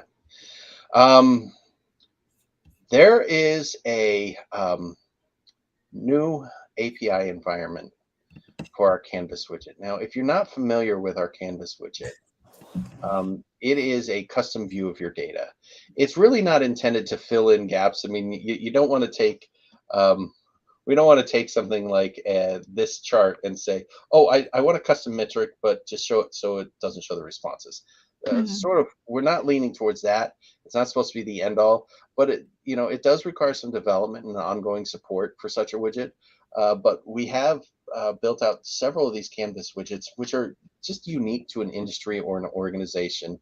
In this case, we're talking about the fact that we need to be able to have a quick and easy way to filter through employee information and not have to deal with filters and something quick and simple that you can click on it. And this is where we all learned a lot about each other yesterday as we were looking at our respective scores here. Hopefully after today, people don't trust those scores. But ultimately, it was really about improving speed. So if you've seen this, I mean, you can see that, there's unique things that you can do in terms of hover and color coding certain responses, things like that. All of that is unique to the Canvas API widget. But now, I click on it and that functionality was there before, but if you'll notice how fast it is now, the speed in which it's grabbing the data, even when I click off here and come back to the Canvas widget, how quickly it loads up. And that's what we've really improved upon. And so we've joked about this a little bit in that, here's my empathy score. And Jaylene, there you are. Well, at least your helpfulness went up. I've been helpful this whole time. Yes, but apparently we have to work on our empathy. And my listening skills. But yeah, no, I'm surprised I scored as high as I did on my listening skills, but this is just a terrific way to quickly show that information. And now the speed is just amazing. Super smooth. Now, this one, I mean, this is recent. I mean, this is so recent here that this feature that we're rolling out, it rolled out on Sunday. So I had to quickly pivot and turn and make sure that we had information on it. As you'll note up here, we have a bunch of filters. You can get filters from custom variables. You can use questions from a survey to map for a filter. But we've always had some standard filters. Those standard filters have shown up there. Their segment. Well, we have the date filter, which is a standard filter. There is segment, which sometimes is considered branch, location, store. And then we have what's called product variables. Those product variables, as I mentioned before, are sometimes used in really varied ways. We can't get away from the name product variable because I think we've just been using it so long that we call them products now. But sometimes people, the product variable gives you the ability to have sort of a matrix lookout when you're talking about your standard segments and the reporting that you see on the dashboard. Well, we have that branch, those branches that branch out, and you can say, okay, here's your locations and here's how they report up. Well, products span that entire group. So you could have an employee, say, in a bank branch that might work 2 different bank branches in a given week. So there's a way to use that as a product variable and say, okay, Jaylene works in both bank branches. Man, I gotta work on that. It's spilling onto you. And so you've got to work on, if she works in the 2 different locations, but we need a roll up score for her, we can put her in a product variable. Well, we don't want to call Jaylene the product. She's an employee. So you can actually come in here and change those labels in here. You can say, instead of segment code, you can call it branch. Instead of product, we can call it account type, or in this case that we were talking about, employee. We can talk product group as business group, because people use those names differently. And then the other key feature here is you can actually turn those off. So that when you go back here and you look at the analytics, they're not showing up anymore. You see those 2 have disappeared. And so it was something that was, those variables are not always used. So sometimes it's a good idea to turn them off. And so that really was helpful there. Yeah, I agree. So on to the bigger applications. Yes. Outer loop. Speaking of outer loop, actually, we have a question. Yeah. Are both outer loop and reputation features part of the QuestionPro CX management platform? Wow. That is a great question and a timely one. It is a timely one. Because I'm about to switch over to outer loop. You'll see I'm in the CX platform, and when I come up here to what we call our product switchers, and I drop down on customer experience, you can see reputation and outer loop right there. They're both part of the customer experience platform. You should be able to access them. And so you can just click on it right there like that. And I see another question has come up. Yeah. So why should I add outer loop to the mix? It does leverage your customer experience programs. And as I build out one of these initiatives for you, you can see how you can leverage not just any of your feedbacks that you have here, because I'll go back into this one, but you can leverage your feedbacks, but you can also leverage our NPS Plus feature for your root causes, which is, just a really add-on to this to really help you focus. So, we built this, as I mentioned before, we need to solve more than just the one-off problems. We can't just spend the time. I mean, if you have every customer complaining about, hey, the credit card payment system on your website is horrible, you need to take action on it. You can't just call them up and say, we're sorry, every time it happens. It will drain your resources, and customers will still be unhappy, especially if you don't listen to them and fix it. So this is about building out initiatives across the organization. And the great part is, as I mentioned, we can build them out based on root causes. I'm going to go ahead and click on something here and try and build it up. We can build them out based on root causes, so I can pick a survey and some of the root causes that come up, or we can build them out, really just based on anything that's happening within the organization. So it could be related to the feedback. You could create a separate feedback and just, create all these initiatives. It doesn't have to be tied to a survey. It should be tied to improvements within the organization that you're trying to evaluate, coordinate, and have some success. You can build an unlimited number of initiatives. I mean, we tend to talk about unlimited a lot. I mean, we talk about unlimited surveys, unlimited questions, unlimited segments, unlimited dashboard users. Now you can build unlimited, in addition to the unlimited feedback folders, you can build unlimited initiatives within our outer loop tool. And this really, I feel like this feature specifically definitely speaks to the trend of what we've been talking about all day in kind of really recognizing what's happening within your customer communities and taking action on that. So I think that in and of itself is definitely. Exactly. I mean, we want to make sure that we're going beyond listening and being, shall I say, empathetic, I guess is the right word, to the customer's needs. And What is that? I mean, we're Oh, apparently no. unaware of that. But being empathetic to those needs and making the changes, because if you're saying, "Hey, I'm opening up a listening post," Yeah. you better listen to the customers. And this is a way to build upon your listening and actually take the action.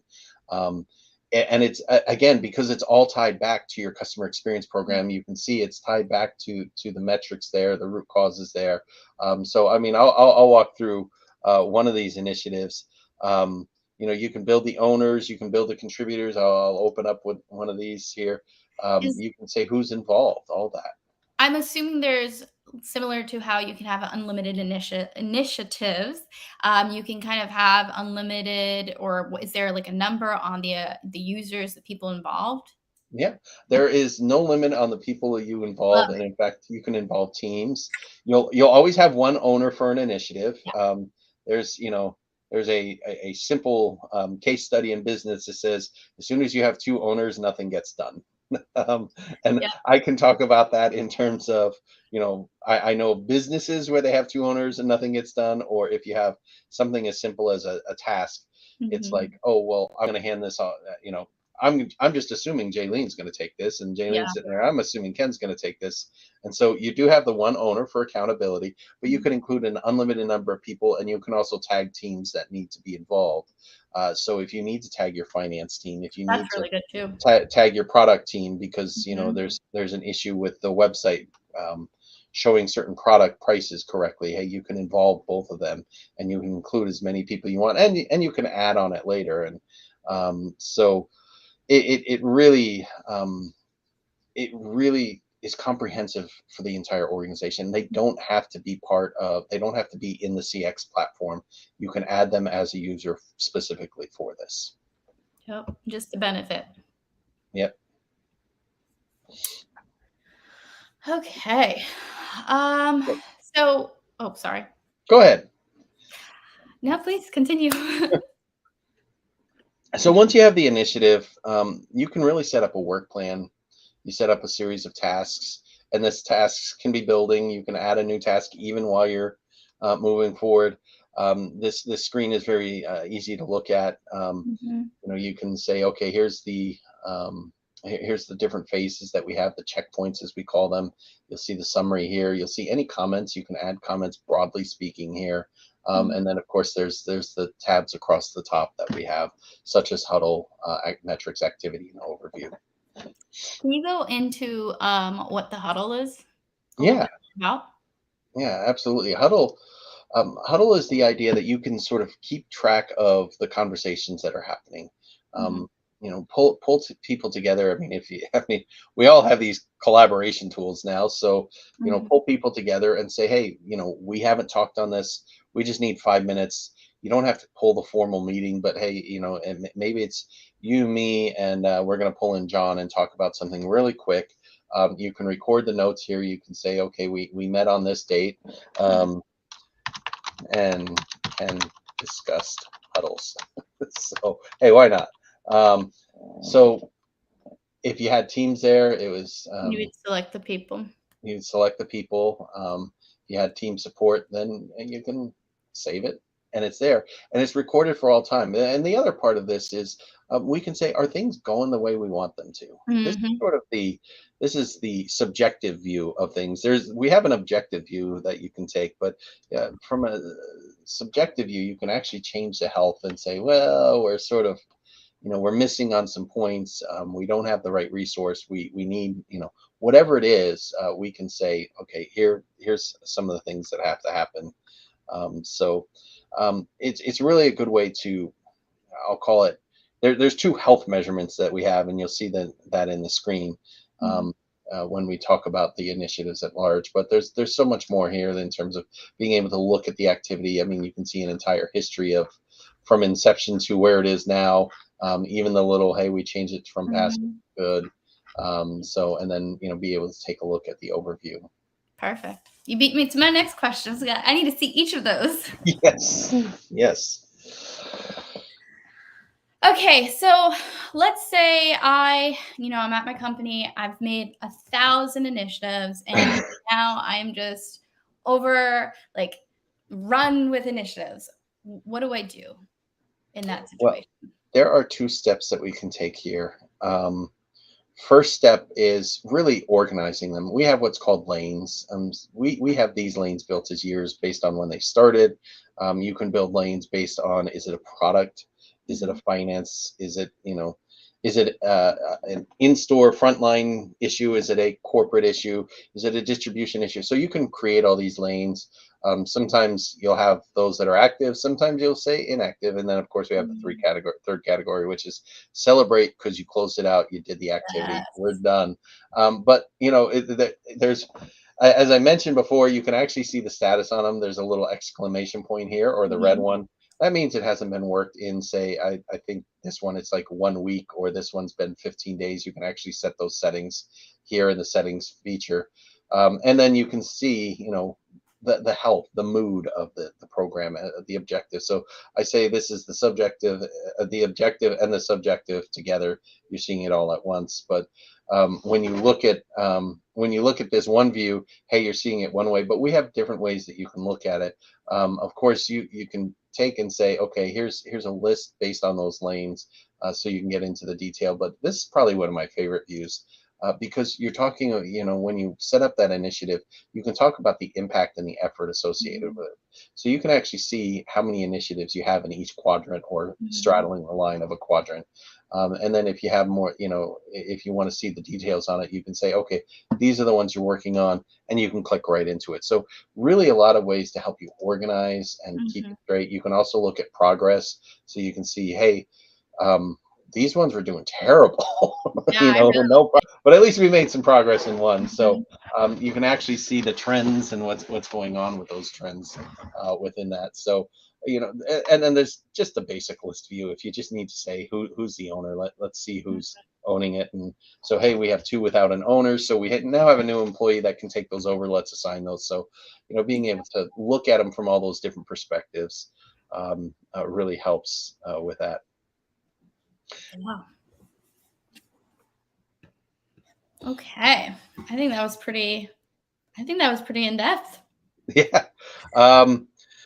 Well, the last thing that I was going to show, we have something called, I should show the administrative tools, but I'll start with the backlog. You mentioned thousands. I hope we never get to thousands. Just well, it happens.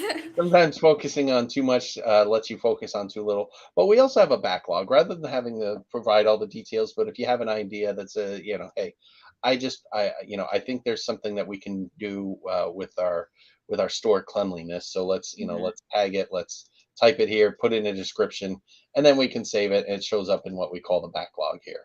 And these are just ideas where people can go in. I can say, hey, this is a good idea. People can vote on it. So you can actually start to see, like, hey, these are some ideas that, maybe they didn't show up in the root causes. Maybe they haven't been prioritized at this point, but now we can prioritize them because we're seeing people saying this is a good idea. And then there's some other little features that we can talk about, like the administrative features, the settings features, where you can define your lanes, define your checkpoints. And as I mentioned, I have the warning set at 1 day, not 5 days, but you can set your warnings up. So across that entire feedback, you have a way to track an approach that's consistent and measured. So that's sort of outer loop for you. So with time on my mind, let's move to the next application, which is reputation. Yay! So obviously, I love all things marketing and social media and CX. And listening to, and I've, again, expressed this so much throughout today, especially after Dana's conversation, but it's incredibly important to use the power of your community because they can help promoters and they can help detractors. And I feel like this is going to do all that for you. Exactly. And customer experience, I say it over and over again. Crystal made a point in our last session. She was talking about customer experience. It always gives shout outs to workforce and research. Yeah. And the reason for that is customer experience is more than just our surveys about a transaction. It's all of that. Customer experience starts at the very beginning and goes right to the point where a person won't consider your brand anymore for whatever reason. Sometimes they age out. Sometimes they just say, I'm done with you. I've had enough. And sometimes, it's just it's no longer a product fit for their needs. So, but this is, so many people interact with social media now. They interact with these brands.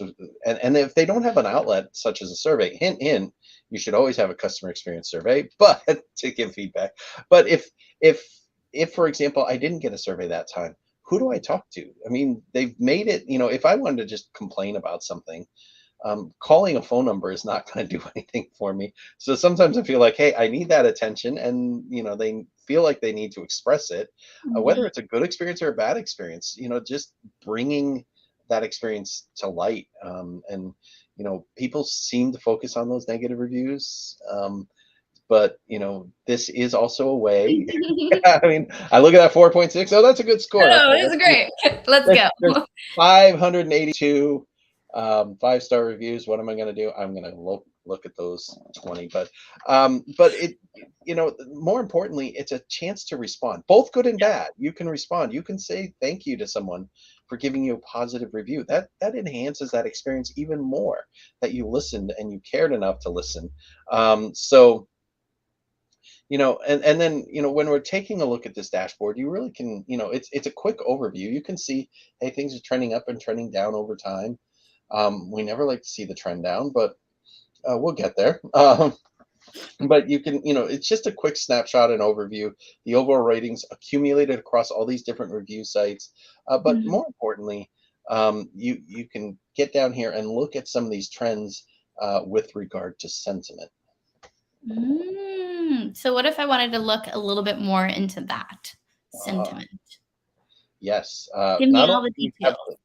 Not only do we have those trends in here that you can see on your dashboard and sort of a ratio, but you can really get into some of the details and some of the topics that are teased out through that sentiment, and be able to look at, hey, here's all those comments, the total number of comments mentioning service, product attributes, things like that.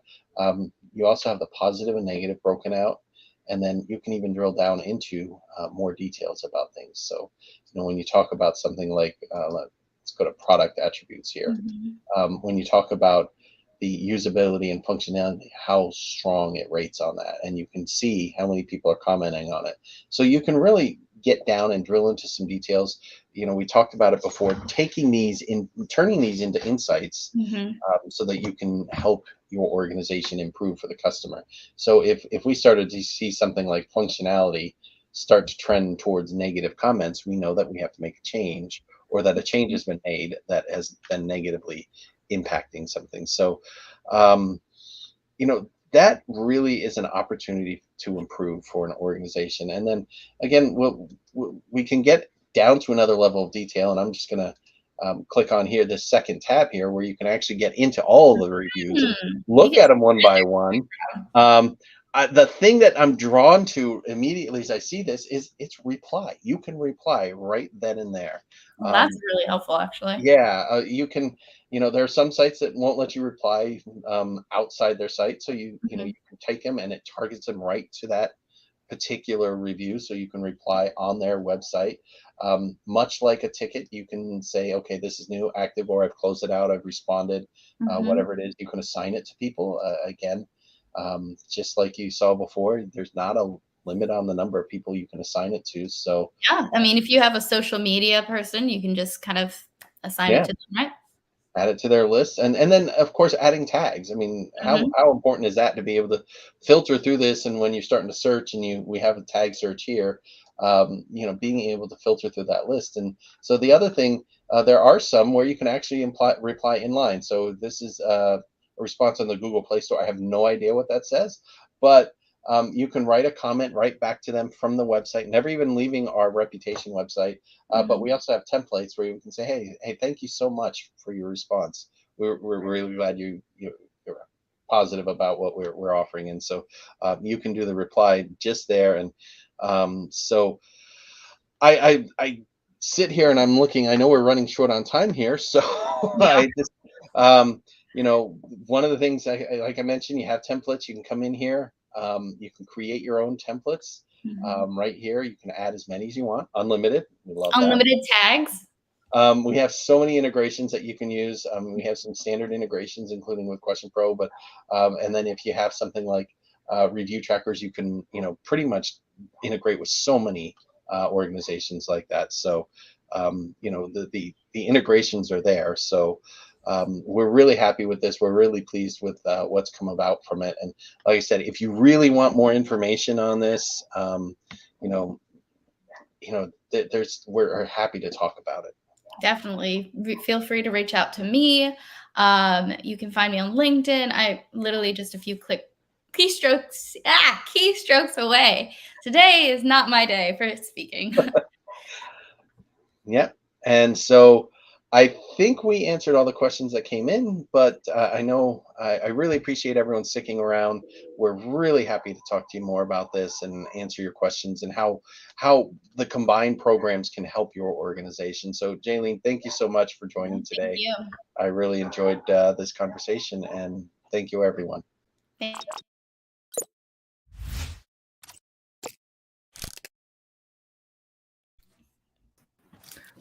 Great job, you guys. Some really interesting features there, huh? I know, there was literally one time when I wasn't listening, and then I was like, oh, that's and I literally had to put my head up and be like, oh, that's cool. And then I realized I wasn't on camera, but I was still listening and was like, oh, that's really cool. And then I was like, oh, no one can hear me. Yeah, no, it was really interesting too, because I feel like a lot of the things that we have going on, like outer loop and reputation, really just spoke so true to the theme of today, and really using it to figure out the future of your CX and figure out what's happening now for your communities. So that's why I got excited towards that.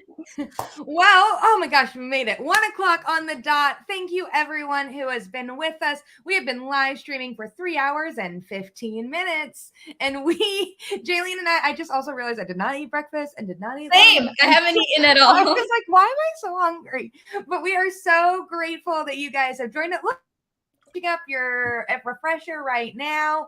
If you guys get a last minute chance, please remember to enter our drawing for the experience giveaway. I am seeing those submissions come in, and thank you to everyone. Also, I didn't realize there were questions at the end of it, so thanks to everyone answering those open-ended questions. That's how we get, we put the plus in NPS plus and stuff like that. And so please, thank you so much. I also want to give a shout out to Colleen, who came in second on live polls. You will be getting, I think she wants a master class, and because Jose, who won, works here. And so, we love that our own employees participate in all of our shenanigans, but we will be, going through. And Colleen, stay tuned for your masterclass from QuestionPro. We are happy to surprise and delight anyone. And stay tuned, tomorrow, y'all, we have got, hold on. We've got workforce coming tomorrow, so we're going to be purple all day. Mm-hmm. And like we learned today, CX doesn't end just there. It goes with the employee experience as well. So for sure. So log in tomorrow for Workforce Wednesday. We are kicking it off at 10 a.m. with free Starbucks, giveaways, all sorts of things. So please make sure to join us. Jaylene, thank you so much for hanging out with me today. It was a great first X day for me. I know. Oh, yeah. Your first X day and your first live stream. Yeah. Woo! Everything's first day. I love it. Well, thank you so much for watching, everyone, and we'll see you tomorrow. Bye. Bye.